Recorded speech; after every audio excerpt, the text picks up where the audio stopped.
Boa noite. Nós estamos começando neste momento mais um Roda Viva, programa de entrevistas e debates da TV Cultura. Nesta noite, nosso entrevistado é Luiz Carlos Prestes, o ex-secretário do Partido Comunista Brasileiro. E para entrevistar Luiz Carlos Prestes, estão aqui conosco no estúdio da TV Cultura, Vladir Nader, jornalista e escritor. Luiz Gonzalez, jornalista da TV Globo de São Paulo. Armando Sartori, jornalista do jornal Retrato do Brasil. Maria Angélica de Oliveira, da TV Cultura. Marcos Ferma, da Rádio Cultura. Luiz Fernando Imediato, de O Estado de São Paulo. Armando Figueiredo, da TV Cultura. Cláudio Abramo, da Folha de São Paulo. Estão também conosco o poeta Mário Chami, o historiador Marco Aurélio Garcia e o sociólogo Otávio Iani.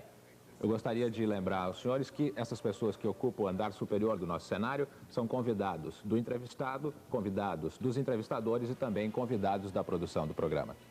Senhor Prestes, o senhor é um homem que participa da vida política brasileira há mais de 60 anos. Com toda essa experiência que o senhor adquiriu em todos esses anos, qual é a avaliação que o senhor faz hoje da nova república? Na minha opinião, não há nenhuma nova república. Se há uma nova república, ela nasceu igual à velha. Não houve nenhuma alteração em profundidade. Todas superficiais. Eu nego, portanto, essa existência de uma nova república. Ela nasceu igual à velha no quê, senhor Prestes? Primeiro, nenhum torturador, nenhum assassino de presos políticos foi punido, até hoje. Todos eles continuam aí, os generais todos são os mesmos.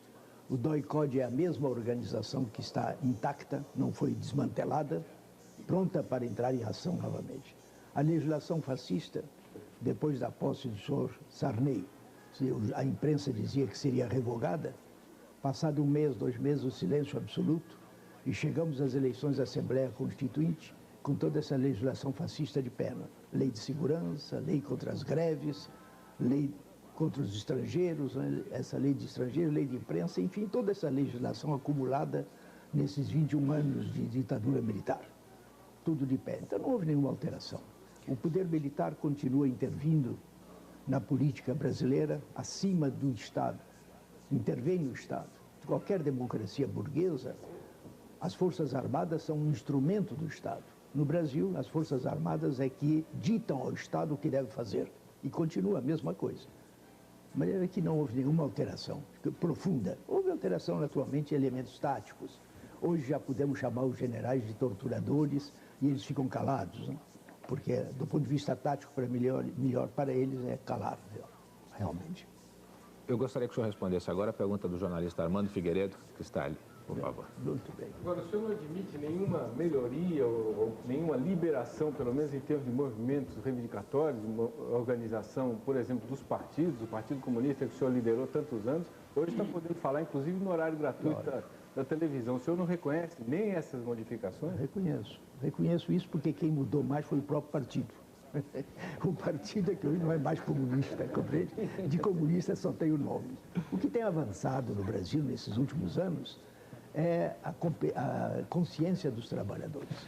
Ainda ontem eu estive em 2 câmaras municipais, aqui em São Bernardo e São Caetano, e entregávamos o título de cidadão honorário desses municípios. Isso significa que esses representantes do povo refletem os interesses democráticos, a mentalidade democrática do povo desses municípios. Isso sim, isso tem avançado. A cabeça dos trabalhadores avança. Já pensam de maneira diferente e são eles que estão tendo algumas conquistas. Mas não no Estado. No Estado não houve nenhuma alteração. E com relação ao Constituinte, o senhor acabou de falar que não houve ainda a remoção do chamado entulho autoritário. O senhor acha que isso poderá ocorrer na nova Constituinte? Sim, a nova Constituinte, eu penso que no ambiente em que ela vai se realizar, com as limitações que determinam a eleição dos membros da Assembleia Constituinte, não vai modificar em nada, vai ser a mesma coisa de antes. Quer dizer, muito pouca coisa será alterada. O projeto de Constituição apresentado pelo senhor Afonso Arinos mostra perfeitamente isso. Uma somatória de reivindicações que não tem nem caráter de lógico, esquemático de uma Constituição, 400 e tantos artigos, limitações tremendas ao direito de greve. É isso que é um modelo do que será a futura Constituinte. Senhor Prestes, a próxima pergunta eu gostaria que o senhor respondesse é do jornalista Luiz Fernando Imediato, do Estado de São Paulo, que está ali. Senhor Prestes, o senhor disse agora há pouco que a nova república não mudou o país. Na verdade, pouca coisa mudou nesse país. Para o senhor que dedicou 60 anos ou mais da sua vida à transformação do país, à revolução, como é que o senhor se sente a essa altura da vida ao fazer um balanço e ver que foi tudo, na verdade, em vão, se nada mudou? Muito bem. E eu, mesmo antes, eu sempre me senti um cidadão livre. Sempre enfrentei a repressão e sempre opinei o que pensava. Dizia que por isso fui punido diversas vezes. Tive que viver na clandestinidade durante anos, cerca de 20 anos quase de clandestinidade. Mas sinto-me certamente, tenho a possibilidade de falar mais livremente. Isso existe. Mas o senhor não se sente frustrado ao ver que nada mudou apesar da sua luta? Absolutamente. Eu sei que o processo de mudança é muito demorado, é muito difícil. Não é da noite para o dia, principalmente para um povo culturalmente tão atrasado quanto o nosso. Toda a América Latina, com exceção de Cuba, não houve mudanças nesse período todo. Quer dizer, não há grandes mudanças. Veja a situação na Argentina. Uma diferença do nosso é que os generais lá foram punidos, porque eram generais derrotados, né? Foram derrotados na Guerra das Malvinas, enfraquecidos, o governo Alfonsín pôde punir alguns. Mas nada mais do que isso. O resto é a mesma, a situação é a mesma, tanto na Argentina, no Peru. No México desapareceu o Partido Comunista, hoje já somos com outros que não são marxistas, né? Formaram um partido socialista unificado, antissoviético, e que não tem já não utiliza mais o marxismo como arma teórica para dirigir a política do país. É que as mudanças são relativamente pequenas devido ao atraso cultural de nossos povos aqui na América Latina. E essa cultura não avança da noite para o dia. Isso é um processo demorado, um processo longo. Temos que convencer a classe operária que ela deve assumir um papel dirigente, porque é a classe consequente, a única consequente no regime capitalista na luta por uma nova sociedade, mas também muito atrasada. É claro que hoje é diferente, a classe operária de hoje já é diferente da de 45. Em 45, ela tinha ainda grandes ilusões do capitalismo, porque as empresas eram pequenas e médias e a classe operária ainda pensava poder ser dono da fábrica. E alguns foram, alguns chegaram de operários, passaram a patrões. Isso houve alguns casos desses. Hoje é mais difícil, porque na grande empresa já o operário não tem nenhuma ilusão de poder se apropriar da Volkswagen, ou da Ford, ou da General Motors, né? Mas é que ele procura outro caminho. E quem sintetizou com uma frase que eu penso que vai ficar inscrita na história do Brasil foi um operário de talento, sem dúvida nenhuma, que é o Lula. Ele, em 81, depois que dirigiu 3 greves econômicas vitoriosas, ele disse, não basta aumentar salário, precisa mudar o regime. Isso é um passo adiante já na concepção, na mente dos trabalhadores.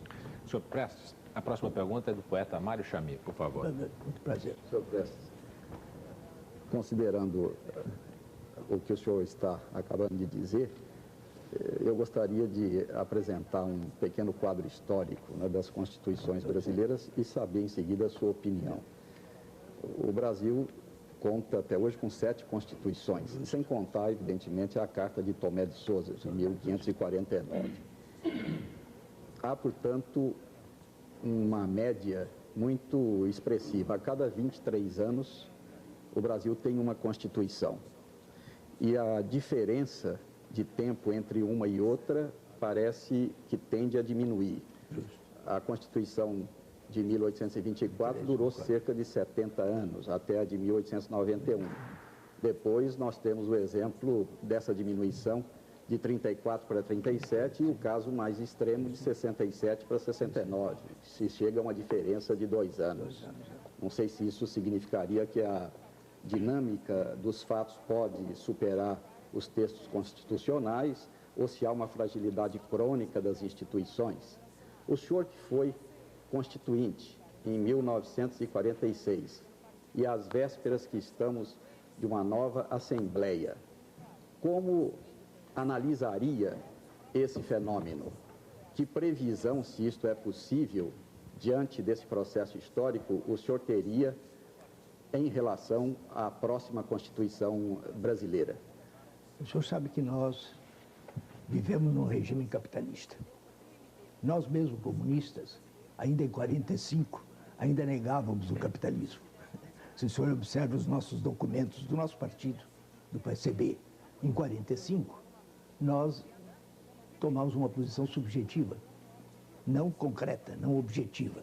dizíamos que enquanto não acabasse a dominação imperialista e o latifúndio, o capitalismo não se desenvolveria no Brasil. Isso era errado, completo, porque o Brasil já era um país capitalista, a formação econômica, social dominante já era capitalista, em 45. Nós negávamos isso. Estávamos sob a influência de um documento para país colonial ou semicolonial, que eram as teses do 6º Congresso da Internacional Comunista, que está ainda viva, muito viva ainda na América Latina e orienta os partidos comunistas, inclusive o PCB, o PCdoB ainda aqui em nosso país. Quando o Brasil não é mais país colonial há muitos anos. Os países da América Latina conquistaram a independência política no princípio do século passado. E a partir daí o capitalismo começou a se desenvolver. Já no fim do século, a formação econômica dominante era capitalista. E nós, em 45, ainda negávamos isso. Que era um erro grave. Isso, essa é a minha autocrítica que eu venho fazendo porque eu era dirigente do partido em 1945. E realmente o nosso partido cometeu graves erros de subjetivismo, de falta de uma análise concreta da realidade concreta. Palavras de Lenin, né? Para traçar uma tática, para elaborar uma tática, é indispensável essa análise. De maneira que o que há hoje no Brasil é essa aceleração ou a diminuição dos períodos constitucionais é a crise geral do capitalismo. Porque o capitalismo, desde a Revolução Soviética de 1917, do proletariado russo, levantou-se e foi vitorioso, substituiu a classe dominante por outra, o capitalismo entrou em crise, uma crise geral. E essa crise vem se aprofundando, vem se acentuando cada vez mais. Essa crise do capitalismo é que determina essa aceleração, na minha opinião, essa aceleração da pouca duração das constituições. Mas o senhor, como constituinte em 46, esperava que a Constituição de 46 fosse duradoura? Não pensava nisso propriamente. Não. Participamos da Constituição de 46, mas éramos uma minoria. Os comunistas eram 15, um senador e 14 deputados. O senador era eu e 14 deputados. E nada de importante conseguimos na Assembleia Constituinte. Quando eu fazia um discurso sobre a reforma agrária, porque reforma agrária no Brasil não é isso que o senhor Sarney está chamando de reforma agrária. Reforma agrária é para acabar com o latifúndio. É isso que deve ser uma reforma agrária nas condições brasileiras. Pois eu fazia um discurso sobre a reforma agrária, já havia falado cerca de 1 hora, aparece à minha frente o senhor Aliomar Balheiro, deputado pela Bahia, e com o dedo em riste assim, você não vê que está perdendo tempo, me dizia ele. Nós todos aqui somos, a maioria, somos filho ou genro de fazendeiro. É isso, essa era a composição da Assembleia. Toda medida mais profunda que nós propunhamos eram anuladas. Nós desejávamos que o direito de greve fosse absoluto. Propunhamos mesmo que no item sobre a greve devia constar simplesmente isso. A greve é um direito, está acabado, não precisa mais nada. Mas outros deputados agregaram, de acordo com a lei. Pronto, o general Dutra fez a lei e acabou com a greve. O general Castelo Branco piorou ainda mais a própria lei do Sr. Castelo Branco. Desejávamos acabar com essa estrutura sindical, não conseguimos, mantém-se ainda hoje a mesma estrutura criada em 31, baseada na Carta del Lavoro de Mussolini, subordinação completa do movimento sindical ao Estado, ao Ministério do Trabalho. Não tínhamos nenhuma ilusão, assinamos aquela carta porque, apesar dela, na essência, ser profundamente reacionária, que não tocava no latifúndio, não controlava o capital estrangeiro, o artigo 141 foi um dos mais democráticos de todas as constituições brasileiras. Influímos na sua redação e realmente ali estão acumulados os principais direitos democráticos no artigo 141 da Constituição. Nesse sentido, foi a mais democrática que conseguimos. Foi justamente os direitos democráticos e algumas das conquistas dos trabalhadores. No entanto, elas estão escritas, mas não são respeitadas. Igual trabalho, igual direito. As mulheres têm igual salário que os homens?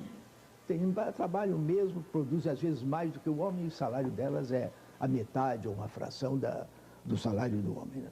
Mas nem que não tínhamos nenhuma ilusão que essa carta pudesse durar muitos anos, não. Porque ela já é injusta para a classe operária. Senhor Prestes, a pergunta que vale fazer ao jornalista é Cláudio Abramo, por favor. Cláudio Abramo, muito prazer. Capitão Luiz Carlos Prestes, qual é a análise que o senhor faz do desenvolvimento do quadro político brasileiro, político e social brasileiro, imediato e um pouco mais longe, um pouco mais remoto? O imediato que eu posso fazer é o seguinte: eu acho que o grande acontecimento que houve no Brasil nos últimos anos foi a luta pelo voto direto. O povo esperava que com o voto direto pudesse fazer uma limpeza, revogar toda essa legislação fascista, colocar na cadeia os torturadores, os assassinos. O povo pensava uma solução radical. Talvez não conseguisse, mas esperava que, elegendo o presidente da República, pudesse conquistar isso. Mas, mais uma vez, a burguesia deu uma solução conciliatória. Porque a burguesia, quando ela utiliza o povo como massa de manobra, porque ela precisa do voto do povo para defender os seus interesses. Mas quando o povo começa a levantar a cabeça, quando já tinham chegado a 6 milhões de homens, de pessoas, indivíduos nas ruas, naquelas grandes manifestações, que a classe operária sentia a sua própria força, em que os trabalhadores sentiam que eram fortes, que é uma manifestação com 2 milhões e tantos de pessoas aí na Praça da Sé, isso dá uma convicção de força ao próprio trabalhador. Quando chegar a isso, já a burguesia se assusta. E aproveitou o pretexto de que o projeto do senhor deputado Dante de Oliveira não foi aprovado para parar o movimento de massas. Se naquela ocasião os 6 milhões de trabalhadores exigindo, o parlamento negou a eleição direta do presidente da República, racionalmente, qualquer um tinha um pensamento lógico, racional, de então vamos aumentar isso para 7, para 8, para 10 milhões, para pressionar o parlamento, vamos conquistar. Mas não, dá as costas ao povo, faz parar o movimento de massas, vai conciliar com a ditadura. E homens como o senhor Ulisses Guimarães e outros, que diziam para o povo, o colégio eleitoral é uma instituição espúria e ilegítima. Mas dá os e depois vai votar no mesmo colégio eleitoral espúrio e ilegítimo. Mas é que a solução foi de conciliação. Nada mudou. Nada muda. Foi o colégio eleitoral, elegeu o senhor Tancredo, o senhor Sarney, e aí estamos com este governo, que pela sua própria prática deste ano e pouco de governo de Sarney, nós estamos vendo que é orientar no sentido de descarregar todas as dificuldades da crise nas costas dos trabalhadores. Esse último pacote desse empréstimo compulsório já atinge a camada média, aqueles que já têm alguns recursos, que têm um automóvel, etc., e que têm que pagar a gasolina pelo novo preço. E o senhor Sarney revela, com a sua linguagem, de que ele não conhece nem as leis do capitalismo. Era aceitável que não conhecesse as do socialismo, mas pelo menos as do capitalismo ele já devia conhecer, porque ele tem que praticar, né? Mas as leis estão aí. E o que é que ele declara? Ele declara que os recursos que ele levanta agora, com esse empréstimo compulsório, ele vai realizar as metas, as novas metas que ele apresenta. E que, desenvolvendo, portanto, o capitalismo, que ele vai acabar com a miséria absoluta. Quando é justamente o contrário. O capitalismo, à medida que se desenvolve, a riqueza se acumula nas mãos de uma minoria cada vez menor. São os monopólios hoje. E a miséria para massas cada vez maiores. E vai crescer a miséria absoluta. Não vai diminuir, não. Porque eles mostram que hoje está equivocado. Capitão, o professor Florestan Fernandes, num debate recente, avançou a ideia de se tentar a constituição de um conglomerado de esquerda na próxima Constituinte para fazer frente à grande massa conservadora e de delinquentes, marginais, mentirosos compulsivos, mitômanos e aventureiros que vai estar nessa Constituinte. Qual é a sua análise da possibilidade desse conglomerado dar certo, levando em conta que um componente que seria importante nesse conglomerado, que é o PCB, resiste um pouco a fazer alianças à sua esquerda. Ele procura... Eu penso que não é possível nenhuma conglomerado, porque os partidos estão com orientações políticas errôneas. E quando a orientação política de um partido que se diz marxista não é justa, ela leva à divisão sucessiva do partido. Ainda agora estamos vendo aqui em São Paulo, reúne-se essa convenção do PCB, mais uma divisão. Já anteriormente havia sido afastado o camarada Capistrano da direção de São Paulo e vem se dividindo cada vez mais. A primeira condição para a unidade de um partido comunista, essas são palavras de Lenin, é uma linha política correta. Porque a linha política correta determina resoluções também de acordo com a prática, verificadas pela prática. E um homem é um ser racional. Quando vê que um partido está tomando soluções que são confirmadas pela prática, o partido se transforma num ímã, é um elemento de atração Mas quando a linha é errada, surgem logo as tendências para a direita e para a esquerda, e a divisão vai se dando. Esses partidos vão se dividir cada vez mais. Esses que se chamam hoje de comunistas vão um processo de divisão sucessiva. Já hoje já são divididos até pelas direções dos partidos. O Partido Comunista Brasileiro hoje já é uma federação de partidos, porque em cada estado tem uma política diferente. Em São Paulo é uma, do senhor Holanda, o senhor Jade de Holanda, que era associado quase diretamente do senhor Montoro. Mas hoje volta-se já para o senhor Hermílio, já largou Montoro e aproximou-se de Hermílio de Moraes. Né? Lembra que essa divisão vai se dar cada vez mais. Né? Como unir esses partidos se eles têm posições completamente divergentes? E, naturalmente, cada um defende o seu ponto de vista. Eu penso que é muito difícil um conglomerado de esquerda na Assembleia Constituinte. Senhor Prestes, a próxima pergunta que o senhor vai responder é uma pergunta gravada com o senhor Plínio Corrêa de Oliveira, presidente da Tradição, Família e Propriedade. A pergunta vai ser apresentada naqueles monitores ali. Ah, tá muito bem. Luiz Carlos Prestes, é notório a todos os brasileiros que os comunistas desse país são favoráveis à implantação da reforma agrária, pelo menos como uma etapa. À vista disso, me parece que todos os brasileiros também, quer favoráveis, quer contrários à reforma agrária, gostariam de ouvir, com muito interesse, uma exposição sua sobre quais são os motivos que levam o senhor a apoiar a reforma agrária. Primeiro ponto. Em segundo lugar, uma vez suposta terminada a implantação da reforma agrária no Brasil, que outras medidas o senhor acrescentaria ao que está sendo feito pelo governo para que o país chegasse até o comunismo? Lhe agradecerei que se responder a ambas as perguntas. Eu, como comunista, sou muito prático. Eu acho que hoje não é viável tratar de chegar ao comunismo. Nós temos que já nos contentar com a tarefa imediata. O capitalismo pode se transformar numa sociedade socialista. Socialismo é a primeira etapa do comunismo. Hoje, nem a União Soviética, depois de 60 anos já de vitória da Revolução, ainda não chegou ao comunismo. O comunismo é uma etapa superior na luta pela qual estamos lutando. Temos que passar por essa etapa socialista. Nela, a divisão ainda do trabalho ainda é grande, ainda há elementos que ganham mais uns do que outros. Cada um deve produzir de acordo com as suas possibilidades físicas e mentais e ter um salário na proporção daquilo que é útil ao Estado, útil à sociedade já estratificada, já socializada. O comunismo é a etapa superior, em que cada um produz de acordo com as suas possibilidades e retira do produto social, do fundo social, tudo aquilo que necessita. Para isso são indispensáveis duas coisas. Primeiro, uma alta produtividade, em que a União Soviética ainda não chegou. E, em segundo lugar, um alto espírito de solidariedade, um homem novo. Hoje, na União Soviética, se educa a juventude para essa futura sociedade em que é indispensável esse espírito de solidariedade para evitar o esbanjamento. Porque se pode retirar do fundo social tudo que necessita, é necessário que ele esteja educado para não esbanjar a riqueza social. Quanto à reforma agrária, eu sempre fui favorável à reforma agrária, mas nós chamamos de reforma agrária, no mínimo, que acabe com o latifúndio.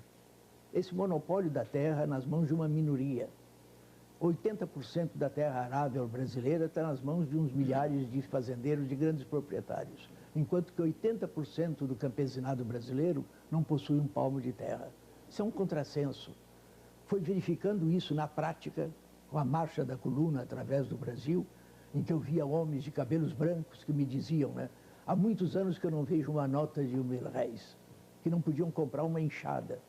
Essa era a realidade brasileira. Por quê? Porque não tinham um pedaço de terra, trabalhavam na terra alheia, a metade que produziam entregavam ao dono da terra e a outra metade não tinham nem a quem vender, porque não havia organização comercial para isso. Foi isso que me alertou para o problema da nossa orientação. Nós estávamos lutando para substituir Bernardes por outro, mas chegamos à conclusão que esse era um problema social muito grave, muito sério, e que era um paradoxo que um país imenso como o nosso, 80% da massa trabalhadora do campo não tivesse um palmo de terra. Formados numa escola militar, nós não conhecíamos nem sociologia, não sabiam nem da existência de comunismo ou de União Soviética. Foi assim que marchamos através do Brasil. Mas verificamos que era necessário mudar isso, que estávamos errados, que não era a simples substituição de um homem na presidência da República que ia resolver esse problema social tão grave, e que nós precisávamos era estudar para ver onde estavam as causas desse paradoxo de um país imenso com o povo passando fome por não ter um pedaço de terra. E víamos que a guerra civil era prejudicial particularmente ao mais pobre, ao camponês mais pobre, porque se nós zelávamos para que ele não sofresse consequências prejudiciais com a marcha da coluna, o inimigo que nos perseguia cometia desatinos contra o povo. Nós mesmos tínhamos no cavalo uma arma, de maneira que quando um camponês tinha um cavalo, esse cavalo nós tínhamos que requisitá-lo, porque se não tomássemos, o inimigo tomava. E para um camponês que tem um cavalo, sabe qual é o prejuízo de perder esse animal. Para um fazendeiro, com milhares, centenas de cavalos, é fácil ceder uma parte. Não é para ele um grande prejuízo, mas para o camponês é um prejuízo total. Foi quando resolvemos terminar a luta, podíamos continuar. Já tínhamos lutado durante 2 anos, ninguém tinha nos derrotado, porque derrota seria terminar a coluna.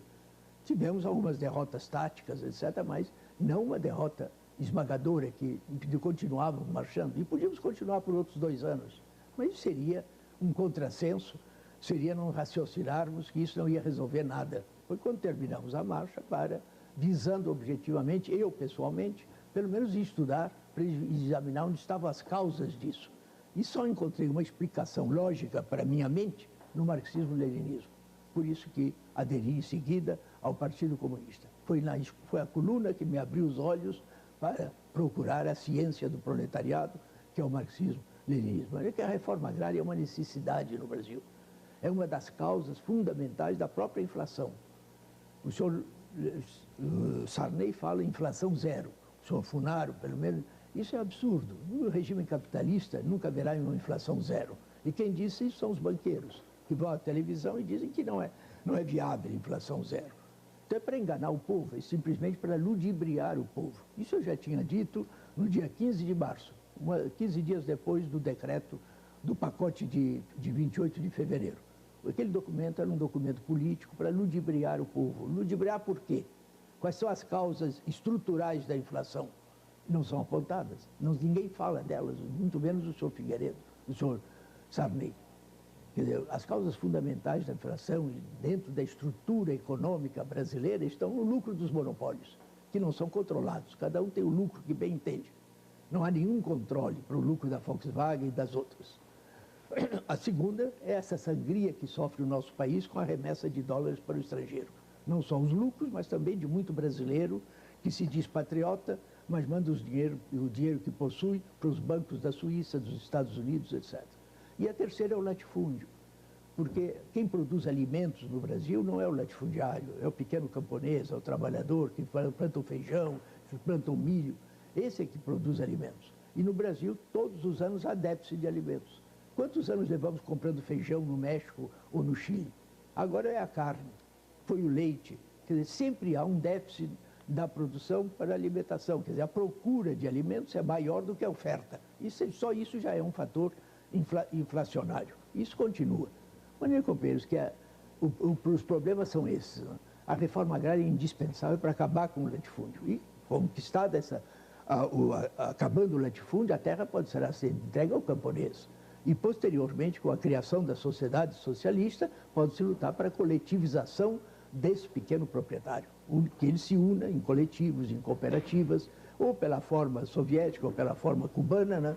De maneira que produza mais para alimentar os centros operários. Porque com o desenvolvimento da economia surgem os grandes centros operários de 1 milhão, de 2 milhões de trabalhadores que não produzem nada na agricultura e que precisam ser abastecidos. O erro do camarada Gierek, por exemplo, secretário do partido polonês, foi esse. Ele quis transformar a Polônia, em poucos anos, de país agrário em país industrial, sem fazer uma reforma agrária, com a divisão da terra, a terra entregue a pequenos proprietários, de meio hectare até 2,5, 30% dos camponeses poloneses estavam nessa situação, tinha um pequeno lote de terra. Chegou a ser feita a reforma agrária na Polônia, mas criou um problema gravíssimo, político, um contraste, um choque com o Vaticano. Quando o camarada Gomulka assumiu o governo, verificou que esse era o problema principal que ele tinha que enfrentar. Anulou a reforma agrária para entregar a terra aos pequenos camponeses, eles ficaram para resolver o problema político das relações do Estado polonês com a Igreja. Esse o fator, foi o que ele determinou, né? E não havendo uma produção de pequena propriedade, não abastecia os grandes centros, porque com a reforma que Gierek fazia para desenvolvendo a indústria, surgiram grandes centros operários de 1 milhão de habitantes. Como abastecer isso com a pequena propriedade? Não podia. Antes disso, precisava fazer a coletivização da terra. A próxima pergunta eu vou passar a palavra para o jornalista Armando Sartori, mas antes eu gostaria de fazer um lembrete para as pessoas que estão vendo Roda Viva em casa, que hoje esse programa não permite a pergunta dos telespectadores por telefone, porque esse programa foi gravado com antecedência. Por favor, Sartori. Senador, o senhor disse há pouco que no movimento das diretas, o povo foi usado como massa de manobras pela burguesia. A conclusão que eu chego é que isso foi possível porque não havia um partido ou alguma organização popular que pudesse conduzir e liderar o povo brasileiro. Ao mesmo tempo, o senhor disse que não acredita no funcionamento do chamado Bloco Progressista na Constituinte. Que se forme o Bloco. Que se forme o Bloco Progressista. Sendo assim, que perspectivas o senhor vê para o surgimento de um partido que aglutine esses interesses populares, quer dizer, que represente realmente? E se o senhor vê possibilidade que algum desses partidos existentes hoje possa ser esse partido? Eu penso o seguinte, os erros que cometemos à frente do Partido Comunista, eu pessoalmente cometi, já citei um, e outros erros foram cometidos, todos eles se devem ao atraso cultural do nosso povo. A falta de conhecimento da teoria do proletariado, que é o marxismo-leninismo, que no Brasil nunca foi estudado. Os livros eram perseguidos. Durante anos, o Partido Comunista mal conquistou a legalidade pela primeira vez, já tinha 23 anos, quando foi em 45, que ele conseguiu a primeira legalidade. Quer dizer, no nosso país, a classe operária atrasada, analfabeta, o que poderia ter surgido seria uma corrente intelectual marxista. Intelectuais brasileiros que, nesse período, depois principalmente da Revolução Soviética, estudassem o marxismo. Isso houve na Rússia czarista. Naquela velha Rússia czarista, depois da emancipação dos camponeses, né, em 1860, existia uma corrente intelectual de grande valor que exerceu uma influência internacional. O senhor sabe que na segunda metade do século passado, os melhores romancistas lidos no mundo inteiro eram russos. Era Tolstói, era Dostoiévski, eram os grandes romancistas da época. Os melhores professores de física naquela época eram também matemáticos, também eram. A essa corrente intelectual que estudou o marxismo, Lenin chamava de marxismo de cátedra. Mas isso aqui no Brasil não houve. Marxismo de professores, porque era a intelectualidade que podia estudar essa teoria e realmente defender. Entre eles, um que Lenin chamava mestre, que Plekhanov foi mestre de Lenin, participava dessa mesma corrente, né? Foi nessa corrente que Lenin pôde colher alguns elementos de talento para formar um partido. Assim mesmo teve que esperar 10 anos. Né? Ele chegou a Petersburgo em 93 e o partido só foi construído, iniciado mesmo em 1903. Tendo à frente esses elementos. Para fundar um partido revolucionário aqui em nosso país, um partido comunista verdadeiro, armado com a teoria do proletariado, é necessário partir de um núcleo marxista, firme, conhecedor da ciência, para poder realmente formar esse partido. Essa é a minha tese e é por isso que eu estou lutando. Eu estou certo de que a situação das massas no Brasil vai se agravar cada vez mais. A política do senhor Sarney é descarregar as dificuldades nas costas dos trabalhadores. O capitalismo não tem outra solução. É descarregar todas as dificuldades, então a situação das massas vai agravar-se. Elas não vão ficar de braços cruzados. Nenhum povo enfrenta a fome sem lutar. O nosso povo também vai a grandes lutas. Essas lutas serão reprimidas, mas a classe operária vai aprender muito com isso. E como alguns operários já estão lendo, porque hoje já existem os livros em português, né? E há também intelectuais modestos que não aparecem, mas que estão estudando marxismo, ou sozinhos, ou em pequenos grupos na universidade, eu penso que o nível de conhecimento da ciência do proletariado vai se elevando pouco a pouco e que nesse meio, diante das próprias lutas, que a classe operária aprende mais é na luta. Durante a luta serão escolhidos os verdadeiros dirigentes da classe operária, capazes de organizar um partido revolucionário em nosso país. Isso que está aí, isso aí, a expressão mais justa que eu posso aplicar, isso não tem nada a ver com marxismo. Isso é uma podridão oportunista. Tanto PCB, PCdoB, MR8, todos eles não têm nenhuma base científica na sua política. É uma política completamente errada, distanciada, divorciada completamente do povo, somente para servir o seu Sarney, que estão a reboque de Sarney, colocam a classe operária a reboque da burguesia, porque não tem uma linha política correta, não querem nem ao menos iniciar uma autocrítica depois da acumulação de erros que nós cometemos, que nós à frente do partido cometemos grandes erros, e o comunista não está livre de cometer erros, né? É humano errar, né? Só não erra quem não faz nada, mas isso é o maior de todos os erros, né? É não fazer coisa nenhuma, né? Mas fazendo alguma coisa está sempre, já os latinos diziam, né? Humano errar e humano és, e realmente é a situação inevitável disso. Mas o comunista, errando, tem que reconhecer o erro e depois procurar as causas do erro, para arrancá-las de raiz. Esse erro não se comete mais. Depois que se arranca de raiz as origens do erro. Mas para isso é necessário um grande esforço e uma grande modéstia para saber enfrentar e fazer dizer, porque o comunista tem que dizer ao povo. O dirigente comunista que errou e que reconheceu o seu erro e não se dirige ao povo, não ao partido apenas, ao povo. Ele errei e diz qual é a experiência desse erro, de onde estavam as origens desse erro, esse não tem prestígio para dirigir partido, não pode dirigir partido. Algum grande erro que o senhor... Eu cometi muitos, já cometi muitos. O mais importante eu já citei aqui, que foi em 45, em que nós tomamos uma posição subjetiva. Negávamos o capitalismo no Brasil em 45, quando o Brasil já era um país capitalista. Eu gostaria que o senhor respondesse a próxima pergunta do jornalista Luiz Gonzalez. Muito bem. Senador, o senhor tem falado em várias respostas sobre políticas incorretas. Eu queria saber do senhor, se o senhor já estivesse à frente desse partido marxista de quadros preparados, científicos, conhecedores da teoria, qual seria a política correta que o senhor determinaria para esse partido neste momento, nesta eleição e para o próximo ano? Em primeiro lugar, nós temos que examinar a realidade objetiva do Brasil. Se é um país capitalista, um revolucionário dentro do país capitalista luta por uma sociedade superior. Então, o caráter da revolução, em vez de ser nacional libertador, como é atualmente para os partidos comunistas atuais, aí, seria já socialista. Quer dizer, o caráter da revolução no Brasil, já há muitos anos, que devia ser de luta por uma nova sociedade, uma sociedade socialista.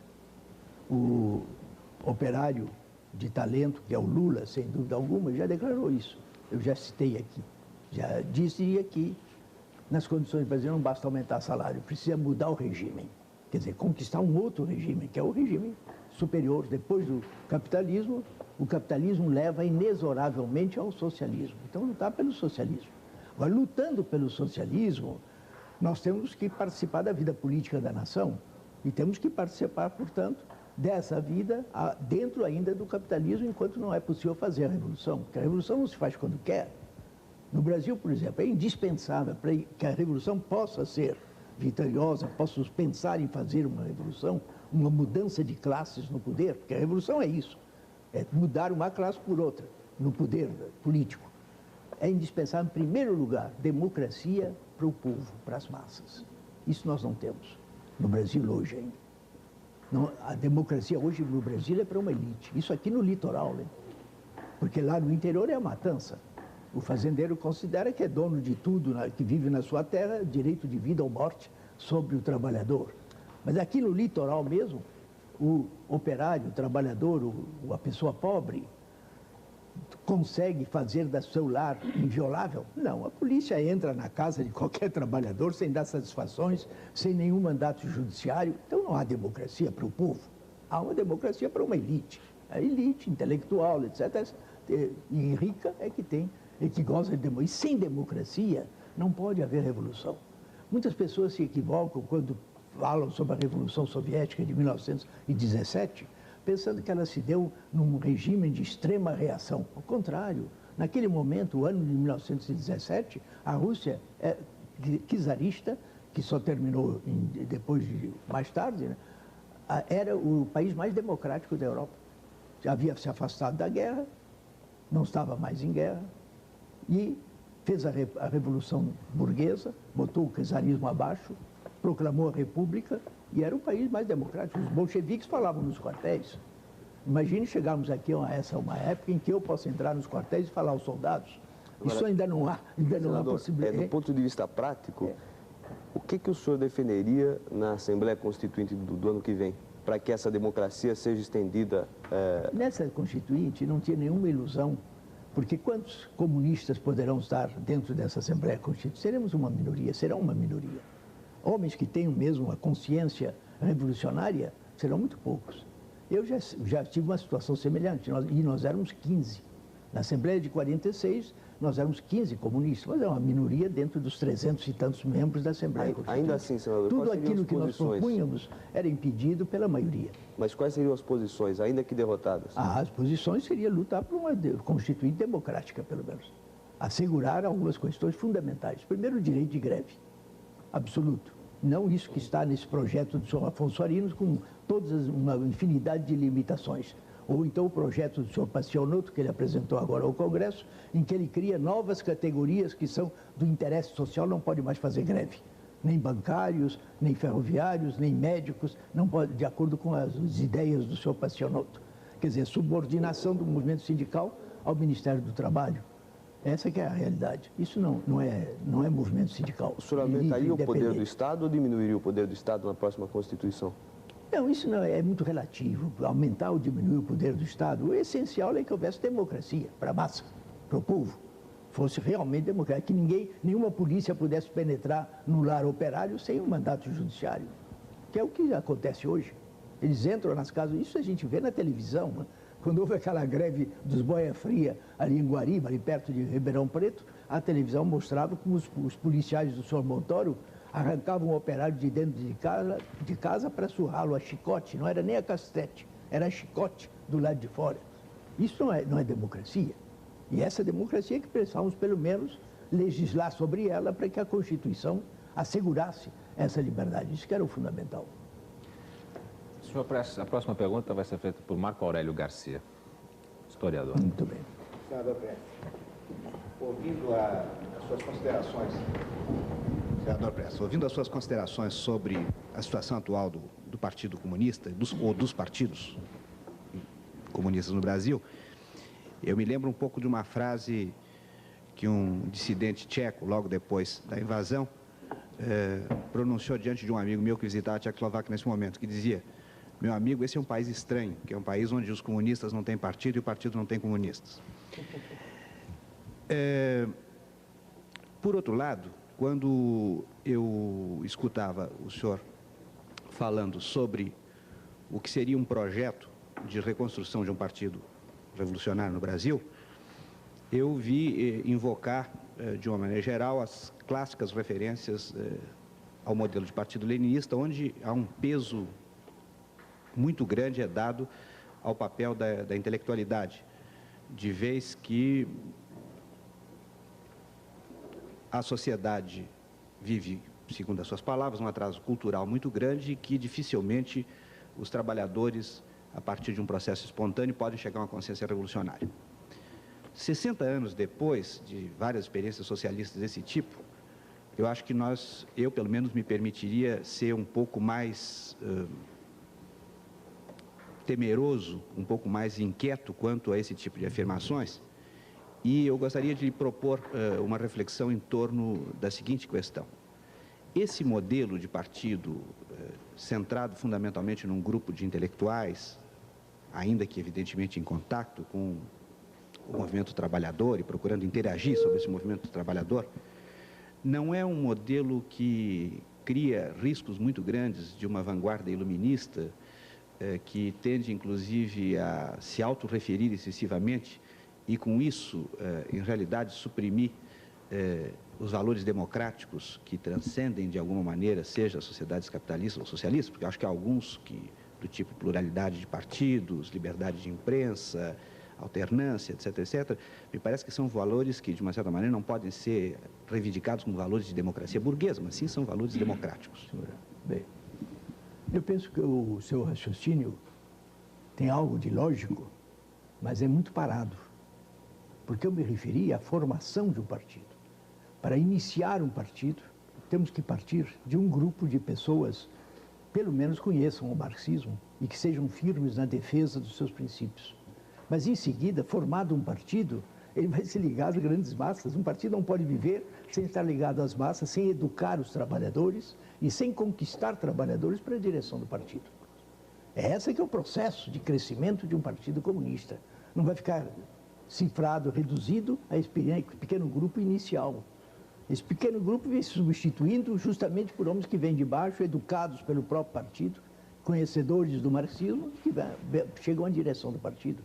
Através de congressos, o partido enriquece a sua própria direção, elege operários que já conhecem o marxismo, que já foram educados, para compor a sua direção. Esse grupo inicial é que necessita pelo menos conhecer o mínimo de marxismo e ser firme na direção. Por isso que eu digo que esses partidos que estão aí não podem se transformar em partidos revolucionários, porque o primeiro passo que eles tinham que dar era um processo autocrítico, exame profundo dos erros que cometeram, para afastar radicalmente as causas desses erros. E eles se negam a fazer isso. Eu, durante 10 anos, de 1967, quando levantei pela primeira vez minhas dúvidas sobre a orientação do partido, foi em 1967 que eu levantei essas dúvidas, até 1969, a pericia pedia ao Comitê Central que examinasse os erros, que fosse comigo examinar os erros, mas negavam-se. E até hoje se negam. Negam-se de tal maneira que nem os documentos que eu apresento, eles não criticam. Não apresentam críticas aos meus próprios, ficam calados. Por quê? Porque não querem discutir o assunto que tem que levar, sem dúvida alguma, a arrancar de raiz os erros que nós cometíamos. Porque as raízes dos erros estão longe. Eu, depois que cheguei à conclusão de que havíamos errado, isso é o primeiro passo. Lenin diz, reconhecer o erro é o primeiro caminho dado, o primeiro passo dado no caminho. Mas é necessário o comunista investigar as causas, arrancar de raiz o erro, porque esse depois não se comete mais. Mas se não se comete, não se vai à raiz do erro, não se faz autocrítica. Porque a autocrítica é o seguinte, não é confissão religiosa, bater no peito que erramos. É necessário raciocinar. Como é que eu, que sou um revolucionário, que estou disposto a dar a minha vida por essa causa, cometi um erro que é prejudicial à revolução? Eu tenho que examinar na minha cabeça onde está a origem desse erro. Então fui examinar o passado do nosso partido. Encontrei logo em 45 o erro a que eu já me referia, em que nós negávamos a possibilidade que o capitalismo no Brasil. Mas isso tem origens também. E as origens eu fui descobrir no 6º Congresso da Internacional Comunista, em 1928. Esse congresso cometeu muitos erros. Entre eles, elaborou umas teses, um documento que tem esse título, Teses para o Desenvolvimento da Luta dos Povos dos Países Coloniais e Semicoloniais. Esse documento foi aplicado dogmaticamente em toda a América Latina, com exceção de Cuba. Foi o único país que se livrou disso. Mas os outros todos aplicaram, estão aplicando ainda, até hoje. O PCB aplica ainda esse documento. Isso é um absurdo, porque o Brasil não é mais país colonial desde quando? Desde o princípio do século passado que se libertou da colônia portuguesa. Senador, eu comparto a sua avaliação sobre os partidos atuais. Vejo, no entanto, nas suas colocações um certo otimismo, que evidentemente eu admiro, mas me permitiria fazer uma pequena observação. Obviamente, os partidos comunistas, eles não se mantêm exclusivamente em torno de uma elite intelectual. Justo. Eles procuram constituir um quadro mais amplo. Agora, como o senhor mesmo explicava na sua intervenção, ele se constitui em grande medida através de um processo permanente de educação e de um processo de definição política que supõe por trás, né, um certo suposto geral, que tem um suposto geral por trás, que é a teoria marxista-leninista, por assim dizer. Ora, eu digo que tenho uma certa dificuldade em compartilhar o seu otimismo, na medida em que essa expressão marxismo-leninismo hoje em dia ela é uma expressão extremamente errática. Tanto é assim que, sob esse guarda-chuva, nós vemos abrigados o os dirigentes albaneses, os dirigentes da China, o senhor Gorbachev, no Brasil o senhor João Amazonas, o senhor Jocando Dias, e o senhor reivindica, e possivelmente outros aqui reivindicariam a mesma coisa. Então, a grande pergunta que se coloca é a seguinte: qual é a instância, alguém me dirá, bom, a instância da prática revolucionária, mas enfim, como se mede efetivamente hoje em dia a constituição dessa organização revolucionária, mas sobretudo, né, porque eu acho que é exatamente em torno dessa questão que nós assistimos esse processo autofágico dos partidos comunistas que o senhor mesmo descreveu, qual o senhor inclusive foi tragado por ele. Quer dizer, abusa-se muito do nome de marxismo, mas o marxismo é Marx, Engels e Lenin. As obras deles estão aí para quem quiser conhecer o marxismo. Interpretar esse marxismo. O marxismo é aplicado a uma determinada realidade. Aqui no Brasil, por exemplo, uma das maiores dificuldades para aplicarmos o marxismo é o desconhecimento da realidade brasileira. Em 1945, nós não conhecíamos a realidade. E hoje ainda, não houve até hoje um balanço, uma análise global da realidade brasileira, que é muito complexa.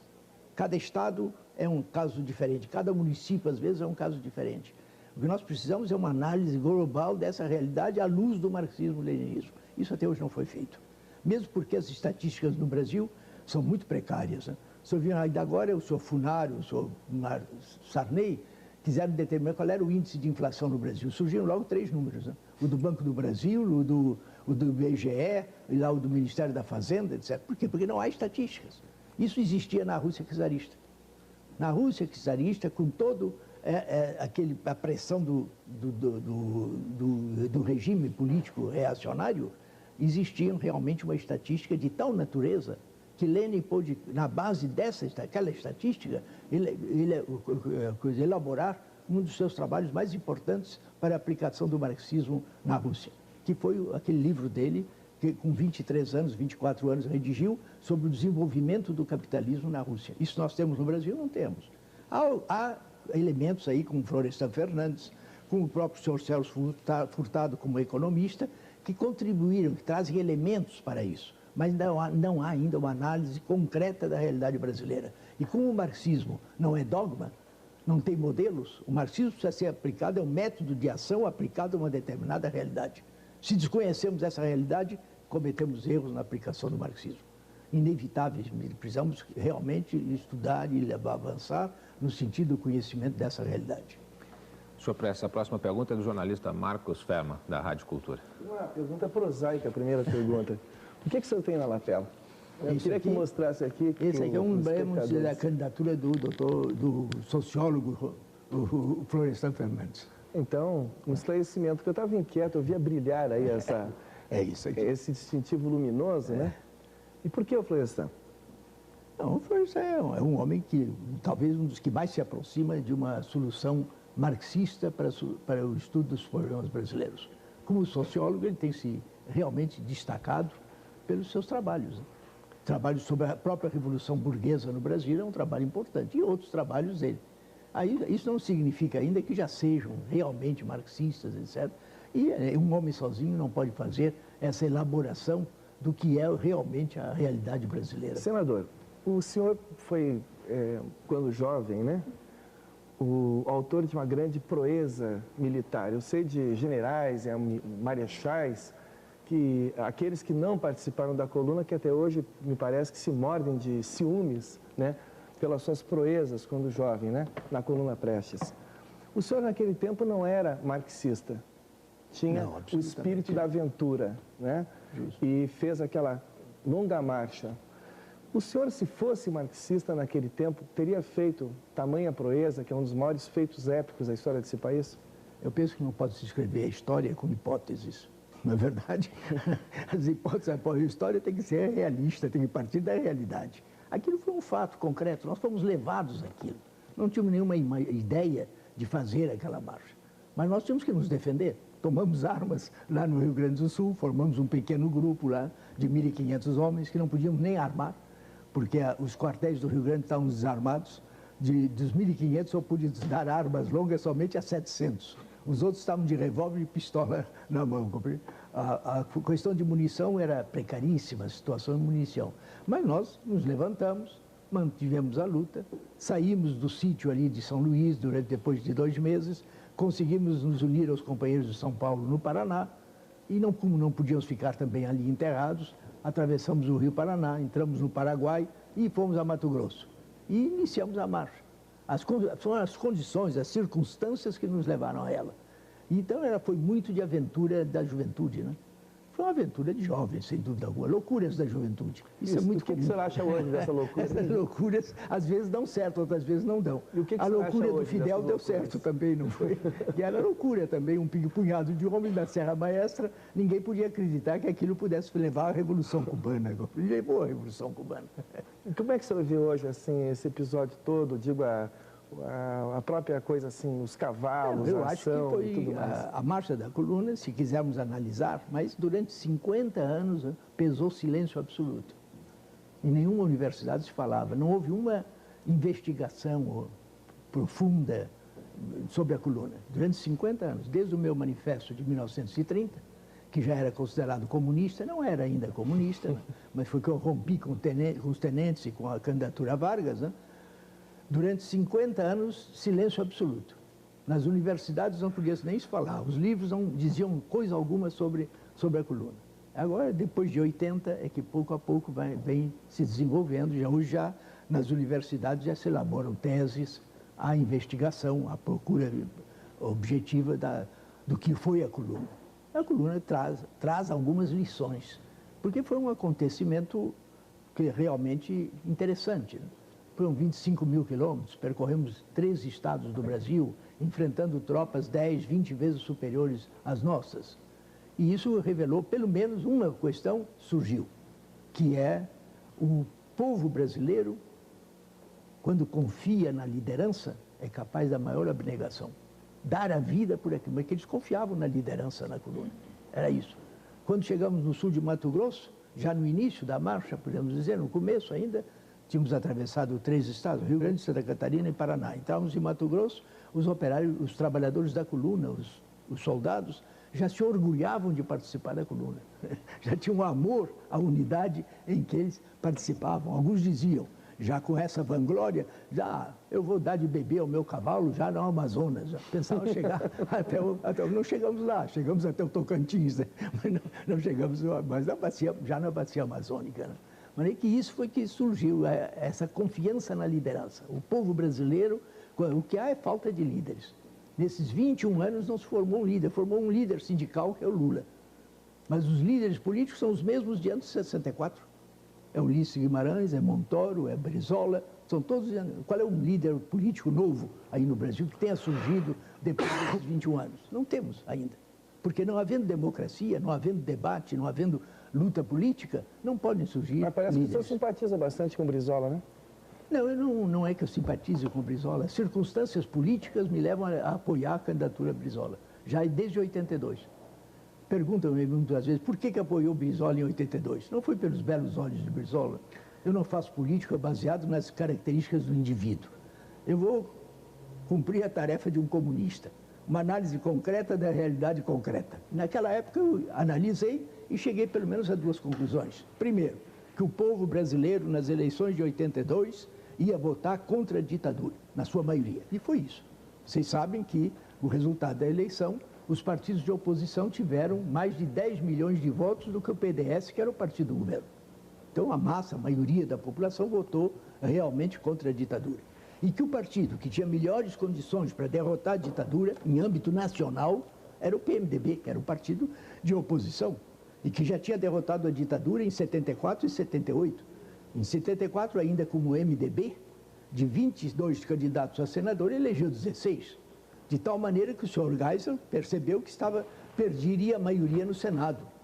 Então, foi ao pacote de abril de 77, criou o senador biônico para não perder a maioria no Senado. Foi essa a realidade. Então, era isso. Menos aqui no Rio de Janeiro, lá no Rio de Janeiro, porque no Rio de Janeiro estava no governo, era o próprio MDB, que estava no poder, o senhor Chagas Freitas, que era igualzinho à ditadura, não havia nada. Então, no Rio de Janeiro não podia votar no Chagas Freitas. Tínhamos que procurar outro partido de oposição, só restavam 2. O PDT do Brizola e o PT do Lula. O PT era muito pequeno, insignificante. O Lula até hoje não conseguiu construir partido no Rio de Janeiro.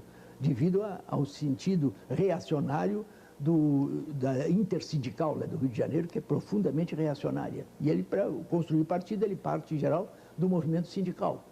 Mas ele que não conseguiu até agora. Agora, na última eleição para prefeito do Rio de Janeiro, ele obteve menos de 1%, 0,97% foi o PT. Mas nem que o PT não podia ser. Então tinha que ser o PDT do Brizola.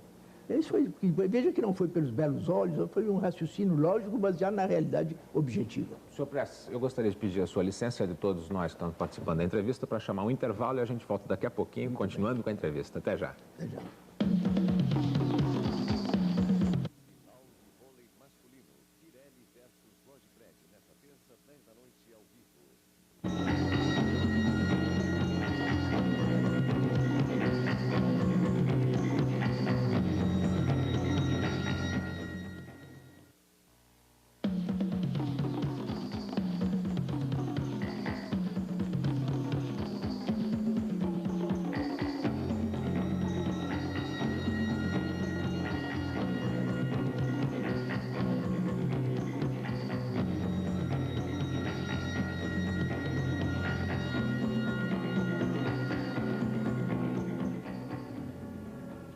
Nós voltamos então com Roda Viva nesta noite, entrevistando Luiz Carlos Prestes, ex-secretário-geral do Partido Comunista Brasileiro. Eu gostaria de lembrar a você que está em casa assistindo o programa, hoje não é possível fazer perguntas para cá, para que o Prestes responda, porque o programa foi gravado.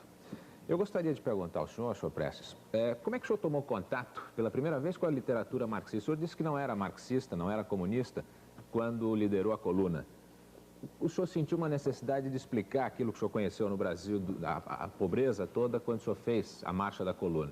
Aí o que o senhor fez? O senhor procurou livro com amigos? Como é que foi esse contato com essa literatura? Ao chegar à Bolívia, o primeiro país em que entramos depois da coluna, eu recebi algumas visitas. Não? A primeira foi do jornalista Rafael Correia de Oliveira, do Jornal de Santos. Depois foi representante do Estado de São Paulo, no Rio de Janeiro. E já me levou uma boa biblioteca, um grande número de livros. Quase todos os escritores de São Paulo mandavam livros, inclusive Plínio Salgado, né? Mandou O Estrangeiro autografado, como dedicatória. E entre eles também alguns livros marxistas, muito poucos. Um manifesto comunista, um livro dessas coleções francesas de capa vermelha que existia naquela época, uma brochurazinha de Lenin com diversos artigos de Lenin. Posteriormente, o camarada Astrogildo Pereira esteve comigo em Puerto Soares. Passamos 2 ou 3 dias juntos, eu tive a ocasião de conversar com ele. Mas não sabia nada, perguntava algumas coisas sobre... Ele tinha estado na União Soviética, para mim era muito importante conhecer o que era a União Soviética. Mas onde eu fui encontrar mesmo o marxismo foi quando eu me desloquei para Buenos Aires, que é um grande centro cultural. Lá existia um partido comunista relativamente forte, já existente, e foi apoiando-me nesse partido. Tive algumas reuniões com seus dirigentes, camarada Codovilla, camarada Ghioldi, e encontrei nos livros. E, pouco a pouco, comprei muito livro inútil, porque era um autodidata, a busca de livros de economia, que não me serviam, em geral não serviam para nada, até que encontrei a obra de Marx e comecei. E depois pude sair de Buenos Aires, onde a minha situação era muito difícil, porque o número de brasileiros era muito grande, as visitas de jornalistas brasileiros também me tomavam muito tempo, mas eu fui trabalhar como engenheiro na província de Santa Fé, e lá eu era quase que o único brasileiro. Organizei um horário de trabalho próprio para poder estudar. Trabalhávamos das 4 da madrugada ao meio-dia, depois do meio-dia estava com a tarde e a noite livre para estudar. Foi onde eu pude ler o Capital de Marx, foi lá em Santa Fé. E li alguns livros, comecei a ler alguns livros de Lenin. Né? A verdadeira crise mental, psicológica que tive, foi quando li o livro de Lenin, O Estado e a Revolução. Porque contrariava tudo quanto eu tinha aprendido na própria escola militar sobre o direito, sobre o Estado. Na escola militar, dava-se a noção de que o Estado era uma instituição acima das classes para distribuir justiça. Era essa a noção que eu tinha ainda do Estado para um elemento formado para massacrar operários, né? Porque a escola militar nos prepara para oficiais do Exército. Né? E essa noção que eu tinha, chega Lenin e mostra com um raciocínio de ferro, um raciocínio inexorável, que o Estado é um instrumento de dominação de classes. Eu tive a impressão de que tudo que eu tinha aprendido, tudo que eu tinha acumulado na minha mente, estava errado. Que eu precisava fazer uma limpeza, raspar o cérebro e colocar outro. Fazer um outro cérebro para poder realmente compreender o marxismo. Mas desde então eu aceitei que o marxismo é que nos dava explicação para muitos fenômenos que eu até então não tinha uma explicação. A próxima pergunta que o senhor vai responder, por favor, é do jornalista e escritor Vladir Nada. Queria saber o seguinte, o senhor acha que a censura é necessária? A censura que aí está tem agido direito? E o senhor proibiria o filme do Godard, Je vous salue Marie? Não, eu penso que numa sociedade capitalista não há nenhum objetivo para isso, não há nenhuma razão de ser para isso.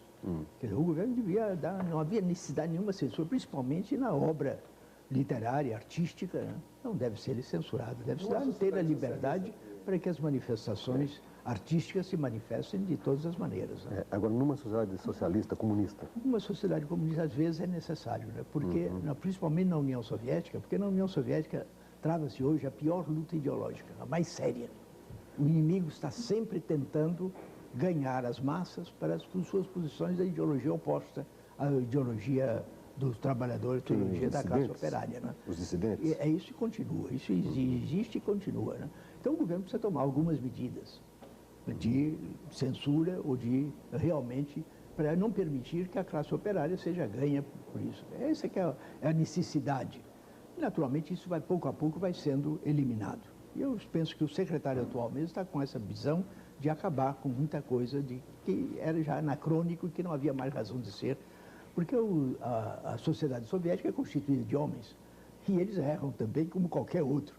E cabe ao próprio povo soviético corrigir os erros, os excessos, as medidas desnecessárias, muitas vezes tomadas na própria União Soviética. Eu vivi lá na União Soviética há alguns anos, conheço bem a sociedade soviética. Acho que há bastante liberdade. O que é uma democracia diferente da democracia burguesa. Porque a democracia pode ser burguesa e pode ser democracia do proletariado, é outra.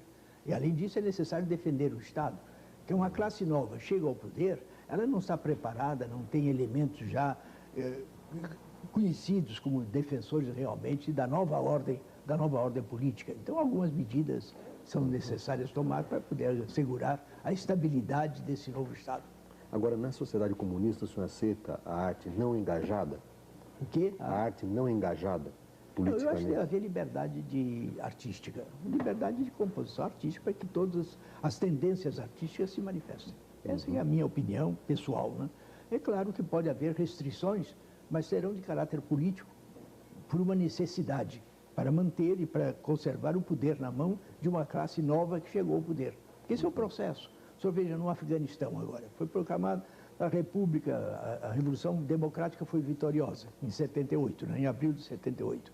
Não havia nem polícia, nem exército organizados, mas a burguesia e os latifundiários que fugiram para o Paquistão, lá estão organizados, estão fazendo instrução, estão preparando guerrilheiros e invadindo o país. Eles que já tinham feito um acordo de solidariedade e ajuda mútua com a União Soviética, um mês depois da Revolução, já fizeram um acordo. Solicitaram ajuda soviética e está lá ajudando. Ainda agora há poucos dias o camarada Gorbachev sustentava o que desde Brezhnev já se dizia, que se os países vizinhos garantirem que não vão mais intervir no Afeganistão, a União Soviética retira imediatamente todos os seus soldados de lá. Agora consta já que parece que o Paquistão e outros países já estão dispostos a assinar algum documento dessa natureza. E o camarada Gorbachev disse, vai retira as tropas. Elas estão lá simplesmente para ajudar o povo afegano a se defender. É um novo poder, é um poder democrático, ainda não é socialista, mas que precisa ser salvaguardado, porque senão volta tudo à mesma situação anterior à Revolução Democrática de abril de 78. A próxima pergunta que eu gostaria que o senhor respondesse é da jornalista Maria Angélica de Oliveira. Muito bem. Senador, eu queria saber o que o senhor achou do livro de Fernando Moraes sobre Olga Benário, se ele faz realmente um retrato fiel da sua ex-companheira. Queria também saber, desculpe, só queria complementar a pergunta, porque eu gostaria de saber porque o senhor se aliou a Getúlio após Getúlio ter entregue Olga Benário aos nazistas que a mataram. Não houve propriamente aliança. Né? Eu começo pelo fim da sua pergunta. Não houve aliança, houve apoio. Eu estava na prisão ainda e já apoiava o governo do senhor Vargas, porque naquela época o inimigo principal da humanidade era o nazismo. O fundamental naquela época era liquidar o nazismo, o fascismo. Principalmente o nazismo alemão, Hitler, portanto. Esse era o inimigo principal da humanidade. Outros não compreendiam isso. A UDN, por exemplo, era contra a remessa de soldados à Itália.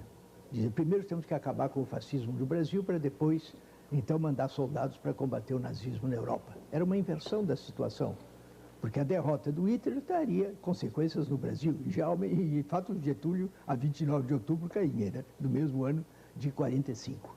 Mas que o fundamental, naquele momento, é nos voltarmos para o inimigo principal da humanidade, que era lutar com... E, para isso, tínhamos que apoiar os nossos soldados que estavam na Itália, os pracinhas brasileiros, e o governo de Getúlio é que alimentava e sustentava esses soldados. Então, apoiar aquele governo era para apoiar os pracinhas. Essa foi a minha posição. Eu não faço política baseado nos meus ressentimentos pessoais. Eu faço política baseado nos interesses do povo brasileiro, da situação concreta, e tomo uma posição frente à situação concreta que estamos enfrentando. Mas foi essa a posição. Agora, quanto ao livro do Fernando Moraes, eu acho que é um livro verídico. Eu disse isso por escrito há poucos dias e a Folha publicou a minha carta, porque tinha publicado naquela sessão painéis, né, de que eu fazia observações ao livro, que não gostei do livro. Não é verdade isso. Eu sempre achei que o livro foi útil, foi positivo, é veraz. Não há propriamente nada ali que eu possa combater. Há pequenos equívocos, etc., porque Fernando Moraes não podia adivinhar. Ele tinha proposto a mim que antes de mandar o livro à imprensa, ao prelo, que submeteria a minha julgamento. Então poderia ter emendado um muito pequeno detalhe para tornar mais verídico, mais de acordo com a história, com o que se passou. Mas não fez isso e o livro, então, peca por aí. Mas no fundamental, ele é verídico. E, por outro lado, ele foi muito feliz na elaboração daquela reportagem. Podemos dizer que é uma reportagem. E foi feliz da maneira que ele colocou o problema, tornando, como se diz, emocional até. De maneira que a pessoa que lê se emociona e o livro presta um grande serviço porque diz a verdade sobre os acontecimentos.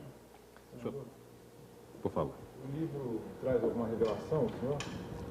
Não traz. Traz uma revelação que eu não estava suficientemente informado sobre isso, que é a posição, baseado em certos documentos que ele conseguiu no Itabaraty ou não sei onde, depoimentos do companheiro Rodolfo Guialdi, que foi o primeiro que levantou o nome de Olga, que ela não era conhecida aqui como Olga, e isso foi sem dúvida um defeito. Depois ele foi visitar na Buenos Aires, o Rodolfo, e ele confirmou o que consta do livro. Isso para mim foi uma surpresa, porque eu não sabia disso.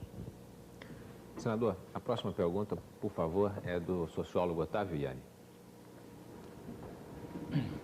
Na sua biografia política, o senhor cruzou muitas vezes com os militares. Na verdade, os militares estão presentes em toda essa história, não só na sua biografia, mas na biografia da sociedade brasileira. Parece que eles estão presentes na Revolução de 30, na ditadura do Estado Novo, na maneira pela qual se realizou a abertura democrática em 45, 46, e daí para diante, inclusive na chamada Nova República, que é, como ficou evidente nas suas respostas anteriores, pouco nova e que retém muito do que é velho, precisamente da ditadura militar. Isto é, os militares estão muito presentes na história política brasileira. Eles não são profissionais, eles são frequentemente políticos. Há setores da hierarquia militar que são políticos atuantes, presentes, contínuos, quase que profissionais. O senhor vê alguma possibilidade de nós avançarmos na conquista da democracia sem uma redefinição drástica do papel das Forças Armadas no cenário político nacional? Eu penso que era isso que o povo brasileiro, em 84, desejava. O povo esperava que, elegendo o presidente da República, pudesse acabar com isso realmente. Fazer uma limpeza nessa situação e aproveitar para acabar com essa intervenção dos militares na política por cima do Estado. Porque em qualquer democracia burguesa, as Forças Armadas são um instrumento do Estado, a serviço do Estado. Enquanto que no Brasil, eles é que intervêm no Estado, eles é que ditam ao Estado, ao Poder Executivo, Legislativo, Judiciário, o que deve fazer. Isso particularmente a partir de 64. O Exército Brasileiro, naturalmente, evolui. Quer dizer, há mudanças nessa situação. Os militares vêm intervindo na política muito antes mesmo já da proclamação da República. Depois houve os tenentes de Floriano Peixoto, que intervieram. Depois, no governo de Hermes da Fonseca, as intervenções dos estados, os coronéis que substituíam as oligarquias estaduais diversas, no Ceará, e na Bahia e em outros lugares. Isso é um poder que tem força. Hoje, no Brasil, é o único poder realmente forte, são as Forças Armadas. É o único que dispõe de 4 exércitos, marinha, aeronáutica, paraquedistas, as polícias militares estão à disposição deles, né? Não há outro poder. Um outro poder que poderia enfrentar a esse poder armado seria o movimento sindical. Quer dizer, a classe operária organizada, mas ela está ainda muito desorganizada. Quanto ao caráter do poder militar, seria possível dizer que nós já estamos inseridos numa realidade em que grande parte do poder do Estado brasileiro e, portanto, do controle da sociedade está influenciado, às vezes de modo decisivo, por algo que se pode denominar um complexo industrial militar, que já é uma realidade, e que está presente no cenário nacional?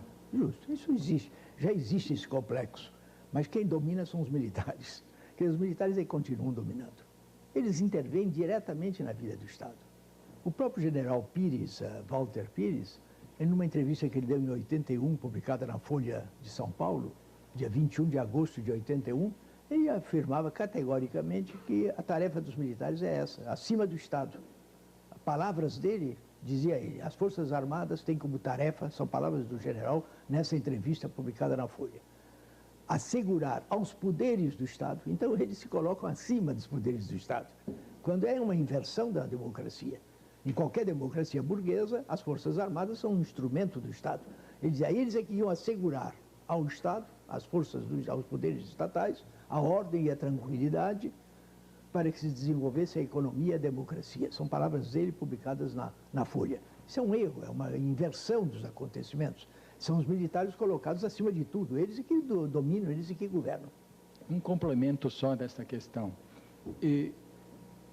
O senhor veria, eu pessoalmente estou vendo algo nesse sentido, gostaria de ouvi-lo sobre isto. O senhor veria alguma tendência mais forte ultimamente, no sentido de que o Brasil foi escolhido pelos norte-americanos, pelo governo norte-americano, como um aliado preferencial na América do Sul, tanto para operações de tipo econômico, e alguns indícios já são evidentes nas relações com a Argentina, com o Uruguai, além de outras que já eram evidentes anteriormente, como no plano militar, isto é, de que na geopolítica norte-americana o Brasil foi eleito por condições muito conhecidas, algumas não conhecidas, mas outras muito evidentes, foi eleito aliado preferencial do imperialismo no âmbito da América do Sul, o que pode significar problemas bastante sérios para as populações, para os setores populares dessas nações que compõem a América do Sul, ao menos dos países vizinhos. Se isso é verdade, realmente é uma ameaça muito séria. Mas não creio ainda que eles tenham feito essa escolha. Eles estão vendo o conjunto latino-americano. O que o senhor Riga deseja hoje é que na América Latina haja essa democracia formal, tipo Sarney, essa democracia existente hoje no Brasil, para poder utilizar na sua argumentação que a América Latina é o centro da democracia no mundo. Eu queria perguntar uma coisa para você.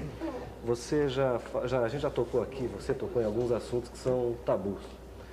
O homossexualismo, O companheiro Gorbachev é justamente o problema das liberdades na União Soviética, o que o Gorbachev não vai admitir, porque o Gorbachev não vai admitir que um governo estrangeiro queira intervir nos assuntos internos da União Soviética. É uma potência que defende os seus interesses e que não aceita a intervenção de qualquer outro nos assuntos internos do seu país. Isso é certo que ele não conseguirá, mas é isso que ele deseja. Ele vê na América Latina isso. Ele sustenta ainda na América Latina Pinochet. Está sustentado ainda no Chile, porque sem o apoio do imperialismo, Pinochet já teria caído. Mas ainda sustenta, porque ele receia no Chile, onde a classe operária já tem mais experiência, onde já teve um governo progressista como o de Allende, né? Que no caso de uma queda do Pinochet, a classe operária leve o país a muito além do que eles desejam. Porque o que eles desejam é isso que temos aqui. Esse regime que se diz democrata, mas que, na verdade, está subordinado aos militares ainda, continua subordinado aos militares. É possível que, com a pressão das massas, etc., o interesse americano mesmo chegue a levar o senhor Reagan a combater também, a ajudar o Pinochet a cair. É possível que se dê, mas, por enquanto, ainda está sustentando Pinochet. Que é essa, eu vejo, eles veem o conjunto da América Latina como um quintal deles, continuam vendo dessa forma, e agora declarações atrevidas do senhor Reagan, devido à questão das limitações sobre a informática, sobre os computadores. O Brasil limitar, não permitir a importação de determinados tipos de computadores. E então se pretende vingar-se com algumas concessões a produtos brasileiros que entram nos Estados Unidos, que receberão impostos de importação, etc., dificultando a penetração desses artigos lá no terreno americano, né?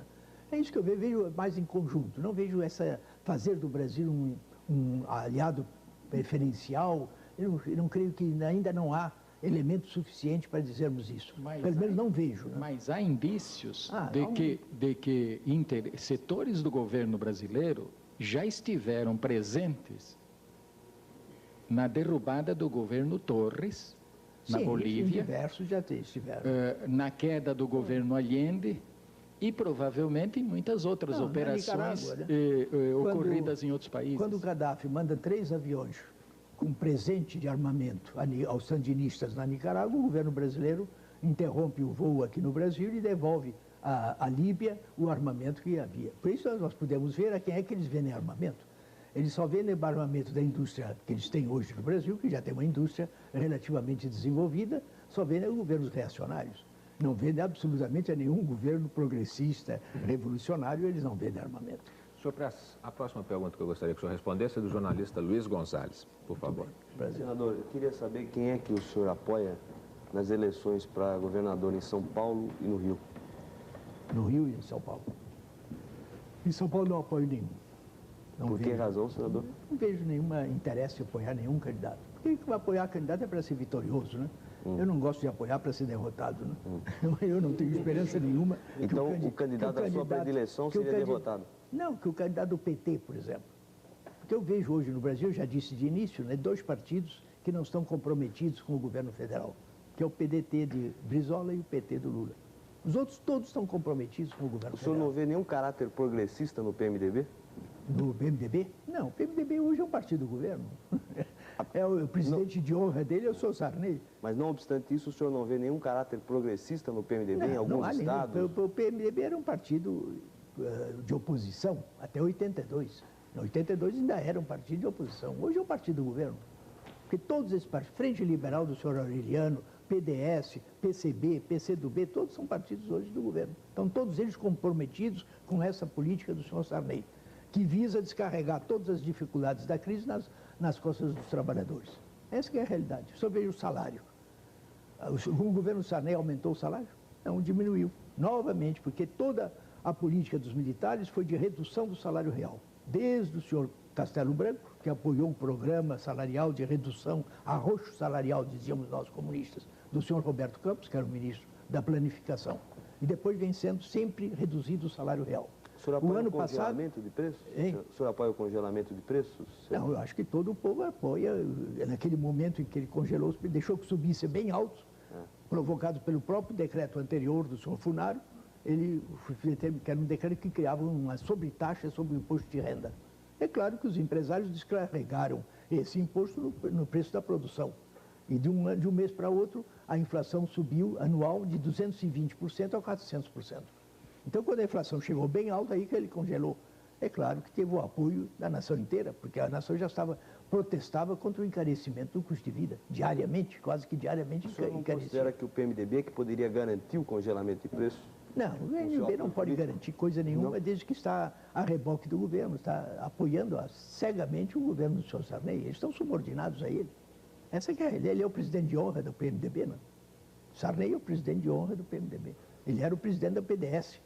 Um salto mortal, né? Veio cair num salto mortal vai cair no PMDB. E por que razão o senhor não apoia o PT, então, senador? O senhor fez várias referências elogiosas ao Lula, Eu vejo que o PT é um partido que tem futuro e tende a crescer, justamente porque é um partido que não está comprometido com o governo federal. Mas ainda é muito pequeno. No Rio de Janeiro ele não tem partido. Não conseguiu até agora construir um partido. Em São Paulo ele está diminuindo. E em São Paulo é possível que esteja diminuindo até.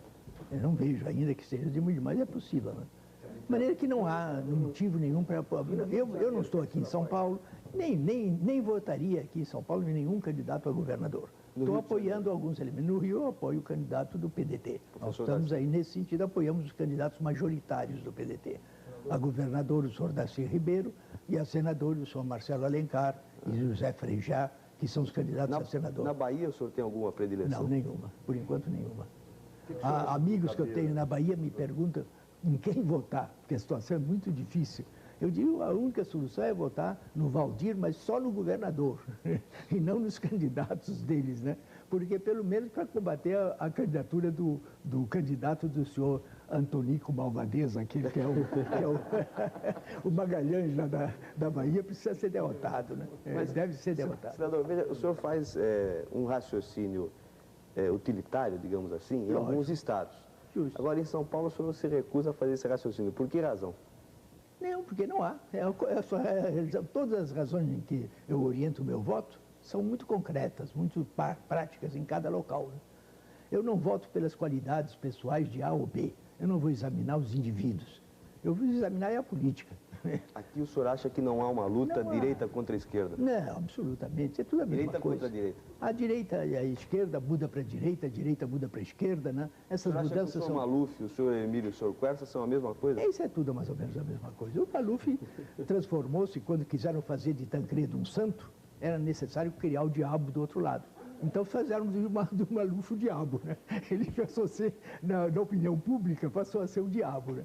Mas veja bem, senador, estou insistindo, para o senhor, qualquer um dos três que ganhar a eleição, acontecerá a mesma coisa no futuro do país? Não sei, aí já é diferente, porque o Maluf já foi governador, e nós sabemos os erros que ele cometeu à frente do Estado, aqui do Estado de São Paulo, né? Isso há diversos, os outros ainda não foram governadores, né? Mas eu não gosto de fazer essas previsões. Eu acho que o marxismo não nos dá o dom da profecia, de querer ser profetas. A política precisa ser muito concreta. A política precisa ser baseada na realidade, de fato, no exame real, da realidade concreta. Sem isso, não se pode fazer política. Senhor Prestes, o poeta Mário Chamie tem uma pergunta para o senhor agora.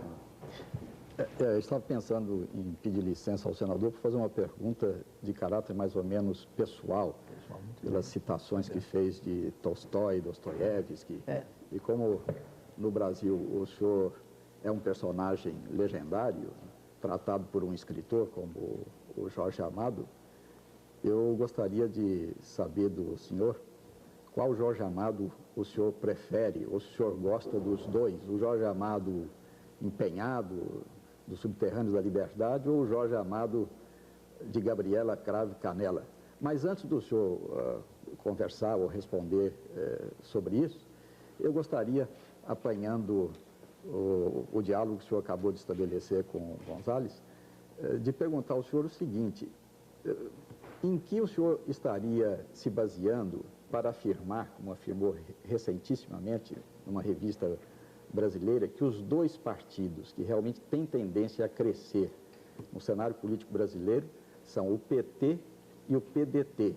Não, é o PT e o PDT. E o PDT. O PDT de Brizola e o PT de Lula. Sim. Quando, pelo menos no momento, se verificam tendências, não é, de decréscimo do prestígio popular, digamos assim, desses dois partidos, o que pode ser uma circunstância qualquer. O senhor estaria pensando num fatal fracasso do plano cruzado que, de algum modo, capitalizou uma simpatia popular muito grande e que pode ter essa simpatia, digamos, de duração por prazo determinado? Ou o senhor acha que as linhas de força mesmo da política brasileira, da sociedade brasileira, encaminhariam esses dois partidos a um crescimento, ainda que a realidade presente conteste essa afirmação do senhor? Eu faço, portanto, as duas perguntas de caráter pessoal, porque o senhor se mostrou um leitor, além de ser um leitor, é um personagem épico, né, da cultura brasileira. Muito obrigado. Mas o que eu discordo aí no pensamento, né, de algumas coisas que o senhor disse aí, mas agora já passou, vamos adiante. Eu acho que a política do senhor Sarney é uma política reacionária, é contra os interesses do povo. Essa política vai se agravar, a impopularidade do governo vai crescer, porque ele vai querer descarregar nas costas dos trabalhadores todas as dificuldades da crise. Esses dois partidos a que eu me referi, PT e PDT, são os únicos que atualmente não têm compromissos com o governo. Quando eu disse isso, de que eles tendiam a crescer, eu fazia uma ressalva. Se os seus dirigentes não cometerem erros. Porque ambos os dirigentes, tanto o Brizola como o Lula, eles não utilizam uma teoria. A política deles é empírica. Então estão sujeitos a cometer erros. O senhor Brizola mesmo já cometeu diversos erros. Né? Entregar a direção do partido dele aqui em São Paulo, o senhor Adhemar de Barros, foi um desastre. Né? Era errado completamente. Não se pode chamar que Adhemar de Barros possa querer lutar pelo socialismo, como diz o senhor Brizola, que luta, que quer o socialismo.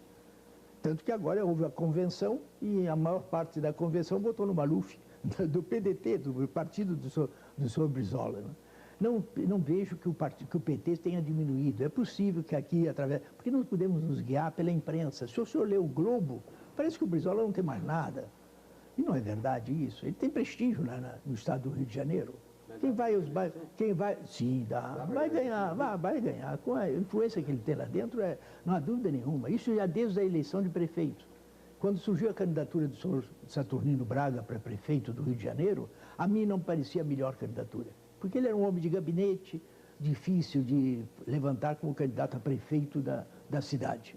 Então, amigos meus, por ordem minha, foram investigar nos bairros, pedir para ver se a classe operária, se os trabalhadores não indicavam outro, não pensariam em outro candidato. Sabe qual foi a resposta mais geral que eu recebi? Revelando o baixo nível político da população do Rio de Janeiro, que é considerada politicamente mais desenvolvida. A resposta é a seguinte: aqui o povo vota em quem o Brizola mandar. Sim, isso foi nos bairros. Hein? E as pesquisas? Que pesquisa? As pesquisas são do Globo, meu senhor. Quais são as outras? São do Jornal do Globo e outros jornais. Se vamos nos guiar pela imprensa, o Brizola está derrotado. Mas vamos ver o fato. Ainda agora ele reuniu 20 mil pessoas no Maracanãzinho. Eu estive lá presente, ele me deu a palavra e eu pude dizer alguma coisa, mostrando que essa eleição agora no Rio de Janeiro, que é uma eleição estadual, ela na verdade tem um caráter nacional. Porque vai depender dela a derrota ou a vitória do partido do governo federal. E a vitória de Brizola no Rio de Janeiro vai ser a derrota do seu Sarney. Mas é a derrota de Sarney, porque os dois estão em oposição. O Sarney é que dirige hoje toda a campanha contra Brizola. Uma campanha que não sabe qual é a razão de ser. Porque quando havia o anticomunismo, ainda se compreendia, mas Brizola jamais será comunista, não é comunista, nem jamais será comunista. É um homem que vem da pequena burguesia, pobre, posso dizer, mas não tem nenhuma tendência, nem mesmo ao estudo da teoria. Não. É como o Lula, porque o Lula também disse na plena televisão que ele não lê. Faz questão de não ler, que quando ele pega um livro, ele vai até a página 17, isso foi ele mesmo que disse, né? De maneira que não quer efetivamente, não quer ler, não quer estudar. Ele precisa estudar para poder transformar, porque hoje a política é ciência. Precisa ser estudado como ciência, mas com toda a atenção, então ele não pode ser uma brincadeira. Mas essa que é a realidade. Eu acho que o problema é esse, que não vai... Aqui em São Paulo, que candidato sendo derrotado representa a derrota de Sarney também? Aqui eu não posso dizer isso, porque eu nunca pensei nisso, quais são os que determinam a derrota ou a vitória. Porque o Sarney está apoiando a todos aí, não? Eu acho que não vejo diferença entre os candidatos. Aí só tem um que é o marcado, que é o tal demônio, que é o Maluf, né? Então eles podem apoiar a Quércia ou Hermílio de Moraes para derrotar o Maluf. Isso que é a preocupação, pelo menos através do que se lê na imprensa, é a preocupação de derrotar o Maluf. Né? Então é compreensível. Mas o Maluf não está sendo apoiado pelo Sarney, não é propriamente candidato do Sarney. O único jeito do Sarney ser derrotado seria pela vitória do Maluf? Não, isso seria uma derrota do governo federal, porque ele se envolve realmente para que um desses dois ganhe a eleição. Né? Cláudio Abramo está fazendo a pergunta. Quem? Cláudio Abramo. O Cláudio Abramo. Eu queria fazer 4 perguntas que são de ordem biográfica, mas tem um significado histórico para algumas pessoas. entre as quais eu me incluo, que procura desvendar algumas coisas da política operária brasileira. Primeiro, qual foi o contato e que profundidade teve o seu contato, se ele houve, se deu esse contato com o Guralski, que era do Comitê, seja em Buenos Aires, seja já na União Soviética. A segunda coisa, faça todas. É se o senhor, que tipo de relação o senhor teve com alguns comunistas que já pertenciam à oposição de esquerda em Buenos Aires, entre eles o Aristides Lobo. Muito bem. A terceira coisa é por que o senhor, em 82, num gesto muito bonito e muito nobre de sua parte, o senhor foi visitar o Mário Pedrosa na casa dele, ele já doente, prestes a morrer. E finalmente, o que inspirou a tentativa revolucionária de 35, na sua mente, no seu espírito? Em primeiro lugar, Guralski. Guralski era secretário do Secretariado Latino-Americano da Internacional Comunista em Buenos Aires. A sede era em Buenos Aires. Quando eu publiquei o meu manifesto de maio de 30, rompendo com os tenentes e com Getúlio, Guralski, através do Partido Comunista Argentino, pediu para conversar comigo. Eu estive lá com ele, conversamos, foi aí que nos conhecemos. Né? E ele elogiou o meu manifesto, dizendo que era um grande passo à frente, no sentido de avanço da minha posição revolucionária. Foi isso que ele disse. Enquanto que o Partido Comunista aqui no Rio de Janeiro não aceitava o manifesto e dizia que a minha posição era de um futuro chancacheque. Era isso que diziam, porque apoiava o partido, mas depois ia trair o partido. Essa foi a posição do Guralski. E desde então tivemos um relacionamento. Mais tarde, sob a influência do Mário de Andrade, do outro, que o senhor se referiu agora, Aristides Lobo, etc. Eu estava numa situação difícil, porque eu não tinha apoio dos comunistas, tinha rompido com os tenentes e estava só. E eles diziam que era necessário organizar alguma coisa. E eu, então, organizei a Liga de Ação Revolucionária, uma organização pretensiosa que pretendia ser auxiliar do Partido Comunista, para ajudar o Partido Comunista na sua ação revolucionária. Quando esse documento foi publicado, o Guralski mandou pedir novamente para falar comigo. E me disse que tinha sido um passo atrás, né? Que aquilo tinha sido realmente um passo atrás, embora eu tivesse contado com o apoio do camarada Codovilla, que era o dirigente do Partido Argentino, achava que era muito justo, porque a ideia dele era diferente realmente do Guralski, no sentido que ele achava que os intelectuais não deviam entrar no partido, deviam ficar como aliados do partido, em geral. Era a ideia que ele sustentava. Mas era errado, realmente. E mais tarde, eu dissolvi a Liga de Ação Revolucionária. E fizemos boa amizade. Com o golpe do Uriburu, em 6 de setembro de 30, o Guralski foi obrigado a deslocar-se para Montevidéu. No dia 2 de outubro, noite de 2 de outubro, na véspera do golpe de Porto Alegre, lá do Flores da Cunha, o Aranha, etc., a polícia de Argentina me prendeu. Fui levado para a Polícia Central, preso, e à meia-noite o chefe de polícia me ouvia. E dizia que eu tinha dito que os generais argentinos eram agentes do imperialismo. Eu confesso que não me lembrava de ter escrito nada disso, porque não foi publicado. Foi uma entrevista pedida pelo Night Press, pelo vice-presidente Miller, que era casado com a dona Rosalina de Coelho Lisboa, que era amiga dos tenentes, que eu dei aquela entrevista. Tinha havido um golpe na Bolívia, militar, anterior. Nós estávamos no mês de agosto de 30 e preparava-se o golpe na Argentina, quase que às claras, contra o Irigoyen, contra o presidente Irigoyen.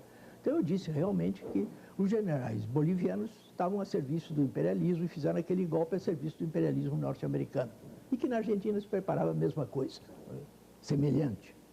De maneira que, quando eu disse que não entendia, ele virou-se para um cofre e tirou o exemplar da minha entrevista. Ela não foi publicada, mas estava no cofre do chefe de polícia. Não? E eu, diante disso, eu não sou homem para ficar na defensiva. Eu acho que a defensiva só leva à derrota. É necessário tomar a ofensiva. E disse a ele, mas veja a data é de agosto. Ele disse, o que é que tem a data? A data significa que eu não tenho culpa que o que eu previa se realizasse, né? Ele me disse que eu me fuzilava, então, porque, diante dessa resposta, ele pensou que podia me mandar fuzilar. Eu fui expulso da Argentina, em resumo. Passei para o Uruguai. E aí, então, tive um relacionamento mais estreito, porque um país que havia democracia, havia liberdade, eu podia frequentar e receber visita do Uralski, e tivemos muito boas relações. Foi ele que avaliou a minha sinceridade, achando que eu era um homem honesto, etc., e que era um quadro útil para a Terceira Internacional. E foi ele que contribuiu para que eu pudesse ser recebido na União Soviética. Apesar de me apresentar lá com um cartaz muito ruim, né? Eu cheguei na União Soviética como um general latino-americano. Não era nada agradável esse diploma de general latino-americano. Mas foi isso, fizemos boas relações. Lá na União Soviética tivemos muito pouco contato. Tivemos alguns contatos, mas relativamente muito poucos. Era um homem de grande talento. Era um revolucionário que havia participado de sérias lutas, esteve preso, condenado à morte na Alemanha, quando os portuários se levantaram em Hamburgo. Depois esteve preso também alguns meses na França, até ser trocado, etc., e ser voltado para a União Soviética. E morreu afastado do partido ainda, porque cometeu outros erros. Mas aqui sobre o Uralski. Quanto ao Aristides Lobo, é um homem de talento. Sempre reconheci e trabalhamos juntos. Há um documento que até hoje eu não consegui uma cópia, porque as minhas bibliotecas foram tomadas pela polícia, né? Um pequeno documento sobre a reforma agrária em São Paulo, feita por Aristides Lobo e mim, assinados por nós dois. É um folhetinho, um pequeno folheto sobre a reforma agrária em São Paulo. E ele me ajudou muito. E quando ele foi para o Brasil, o compromisso que ele assumiu comigo é que ele absolutamente não atacaria o partido. Ele tinha uma posição anti-stalinista, porque ele era trotskista. Mas ele foi recebido já com 4 pedras na mão, né? Chamado de traidor, etc., pelo partido. Mas ele teve que responder, né? E desde aí as nossas relações romperam, nunca mais falei com ele. Nunca mais tive contato nenhum com ele. Quanto a visitar o Mário Pedrosa, eu disse Mário de Andrade, é Mário Pedrosa, eu conhecia no Mário Pedrosa um homem de talento, um melhor crítico aí de artes no Brasil. É isso que ele era. E ele tinha se aproximado muito de nós já depois do golpe de 64. Tivemos o Comitê Central do partido, eu estava na clandestinidade, não podia, mas o Comitê Central chegou a ter alguns contatos com ele. Mas é que quando voltei ao Brasil, eu soube que ele estava doente, fui visitá-lo na sua residência, né? Pouco depois ele realmente faleceu, né? Não sei qual é a última, não me lembro qual foi a sua última pergunta. O que inspirou no seu espírito, na sua mente, o golpe de 35. A imprensa e os generais, com esses discursos sobre a intentona, que eles fazem todos os anos, porque ainda há poucos dias o ministro do Exército dizia que a anistia traz esquecimento. Mas eles nunca esqueceram 35, né? Sempre comemoraram 35, depois de quantos anos, depois continuam comemorando o 27 de novembro, né? Eles diziam que foi a ordem da Terceira Internacional. Foi uma ordem que veio... Não houve isso. Quando eu li, estava em Moscou já há 3 anos, 32, 33, 34, nas piores condições, que era a construção do primeiro plano quinquenal, em que havia dias que não havia nem o que comer, né? Quando Stalin era obrigado a dizer, nós temos que concentrar nossa produção em aço, carvão e petróleo, e nada disso se come. E era a realidade. Realmente havia dias difíceis, né? Mas o Comitê Central se locomovia, ganhava a maioria da classe operária, e havia uma minoria de oposição, sempre houve, na União Soviética. De maneira que essa era a realidade lá no... E eu, naquela situação, eu estava me referindo ao problema das relações aí com o... Já parece que é a pergunta já do Mário Soares, Mário 35, Pedrosa. 35 já. Quando eu li os primeiros artigos sobre a criação do Partido Integralista no Brasil, julguei do meu dever deixar a União Soviética e vir combater a fascistização do Brasil. Tanto mais que Vargas apoiava o integralismo no início, estava apoiando o integralismo. Então eu vou. O camarada Manuilsky, secretário da Internacional Comunista, e que tinha uma grande amizade por mim, tanto que, com a minha ausência, ele me incluiu depois na comissão executiva do 7º Congresso da Internacional Comunista, eu não sendo nem membro do Comitê Central do Partido Brasileiro, fui eleito para membro da comissão executiva, ao lado das figuras mais destacadas do Comintern.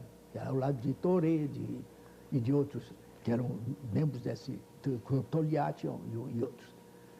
Ele tinha uma grande amizade por mim, uma grande admiração. Ele falava muito bem francês, mas podíamos nos entender diretamente. Desde que eu cheguei a Moscou, eu fui recebido por ele. Que as relações eram as melhores possíveis. E ele me dizia, para que você volta ao Brasil? Agora é um perigo. E ele não queria que eu voltasse. Mas eu insisti, não, eu vou para o Brasil por minha vontade própria. Eu vou para lá para combater o fascismo. Cheguei aqui no Brasil, já existia a Aliança Nacional Libertadora. E eu havia sido eleito presidente de honra da Aliança Nacional Libertadora. Eu era simplesmente membro do partido. Não participava nem do Comitê Central. E fui designado pelo partido para ser o representante do partido junto à Aliança Nacional Libertadora. As minhas relações, através de outras pessoas, porque eu estava em rigorosa clandestinidade, eram com Roberto Sisson, secretário da Aliança Nacional Libertadora, na direção da Aliança Libertadora. Né? Tivemos uma troca. Há uma carta, inclusive, que justifica a minha posição. Nós não éramos por precipitar a luta, pelo contrário. O último membro do Comitê Central que foi para o Nordeste levava instruções no sentido de que não se iniciasse coisa nenhuma lá no Nordeste sem consultar o Rio de Janeiro. E em setembro de 1935, houve uma grande greve em Petrópolis, um choque violento entre comunistas e integralistas.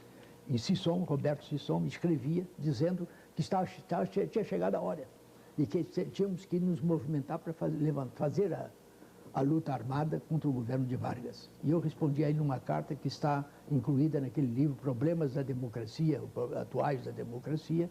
Foi a carta que eu escrevi ao Sisson nessa época, em que eu dizia que só depois de uns 20 Petrópolis é que nós poderíamos ter condições, que não havia condições ainda. No entanto, espontaneamente o movimento surgiu em Natal.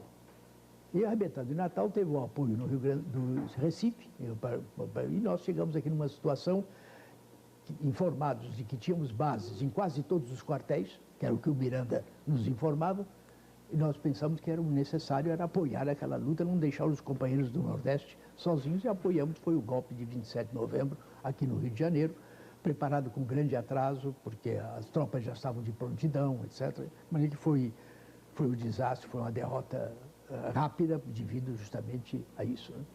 Muito obrigado. Eu gostaria de passar a última pergunta da noite, porque nosso tempo está se esgotando, ao jornalista Luiz Fernando Imediato, do Estado de São Paulo. Por favor. Senhor Prestes, o senhor é uma lenda, mas é também um homem com as suas necessidades, com as suas emoções. O Max Ferman, há uma hora atrás, te perguntou algo a respeito da coluna Prestes, da loucura da juventude que foi essa coluna.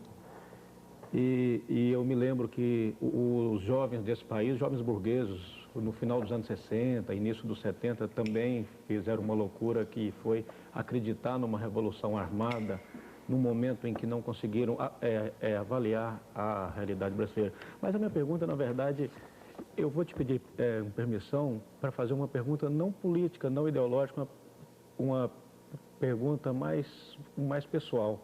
No livro Olga, o Fernando Moraes diz que o senhor se casou virgem, com mais de 30 anos, não é?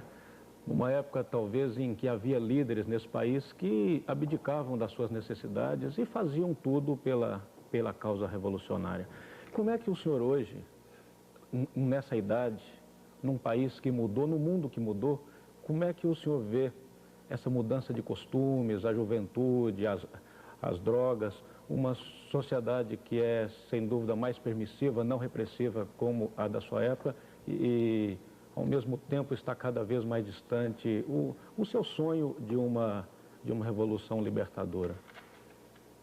O Fernando Moraes, no livro dele... Depois eu queria que o senhor tentasse responder essa pergunta, não como a lenda Luiz Carlos Prestes, mas como um homem que tem toda essa história de vida. O Fernando Moraes, no livro dele, tem pequenos erros. O livro dele é exato, é verídico, porque partiu de informações que eu ou minha filha demos a ele. Mas ele é verídico no fundamental. Além disso, ele teve uma perícia muito grande em colocar o problema de uma maneira emocional. Que o livro é uma grande contribuição para o conhecimento realmente dos episódios daquela época, porque ele tornou público num romance que pode ser popular, né, que o povo está lendo realmente. Mas ele cometeu muitos pequenos erros. Né?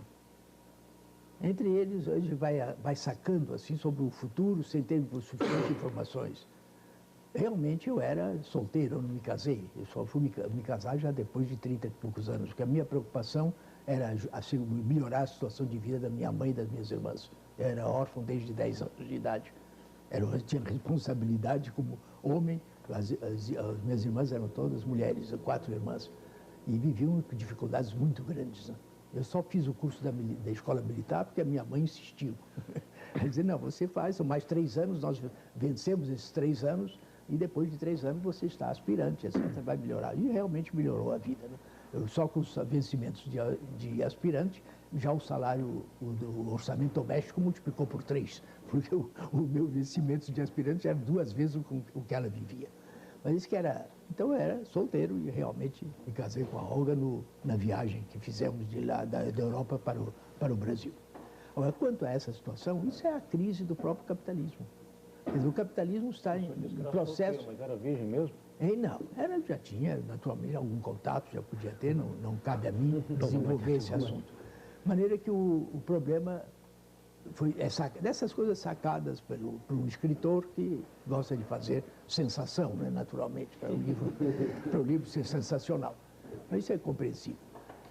Se ele tivesse me mostrado antes, eu talvez conseguisse que ele eliminasse isso, que não havia nenhuma razão de ser essa informação. Agora, creio que isso seja importante. Agora, o problema do problema que eu me refiro, o livro dele cometeu alguns erros, mas são pequenos erros, e que ele não podia adivinhar.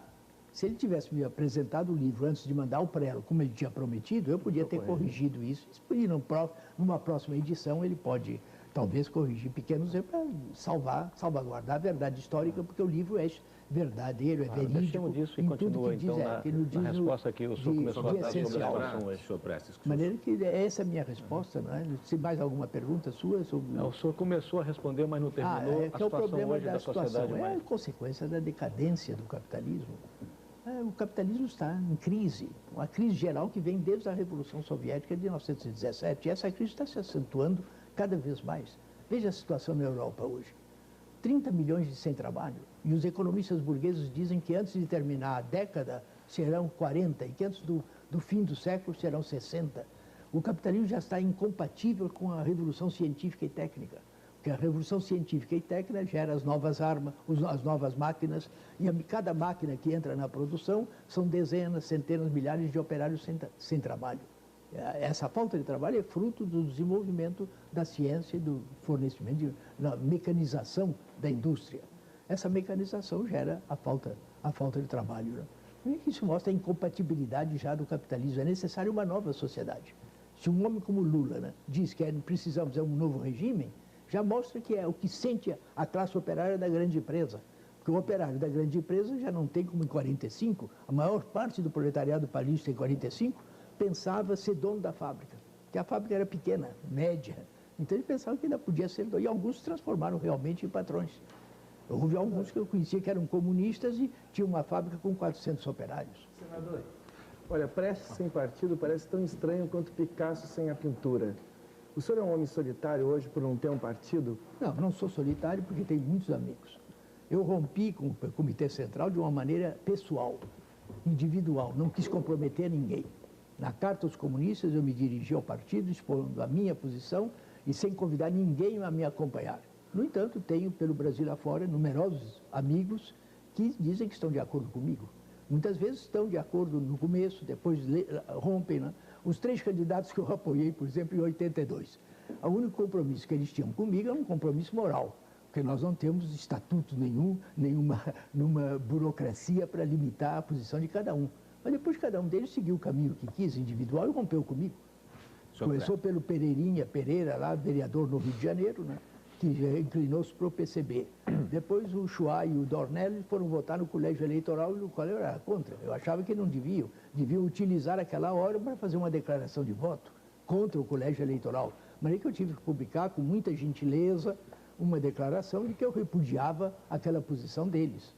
Tanto que agora eu não os apoio, eu apoio outros candidatos, aí eles não, porque realmente rompemos. porque o compromisso moral hoje no Brasil, devido a essa decadência justamente do capitalismo, já não tem nenhum valor. Antigamente dizia-se que um fio de barba, né, valia mais do que uma assinatura, do que qualquer compromisso. Hoje, compromissos morais são deixados de lado, assim como não vale nada, né? Não vale mais coisa nenhuma. Senhor Prestes, eu gostaria, em nome da produção do programa, de agradecer muito a sua presença aqui, agradecer também a todos os jornalistas e sociólogos, historiadores, poetas que participaram e a todos os convidados da produção, seus convidados. Muito obrigado por esse programa. O Roda Viva, a minha posição também é a mesma, né? Agradecendo a todos aqui que indagaram, fizeram perguntas, todas elas para mim, do ponto de vista de conhecimento pelo público, das minhas opiniões, das posições que defendo, todas elas foram perguntas úteis e que eu agradeço a todos pela gentileza com que se comportaram. E essa é a minha posição e a emissora também. Agradeço pela oportunidade que me deu de participar desse programa. Muito obrigado. Então, eu sou Luiz Carlos Prestes. O Roda Viva volta segunda-feira que vem, às 10h20 da noite. Até lá.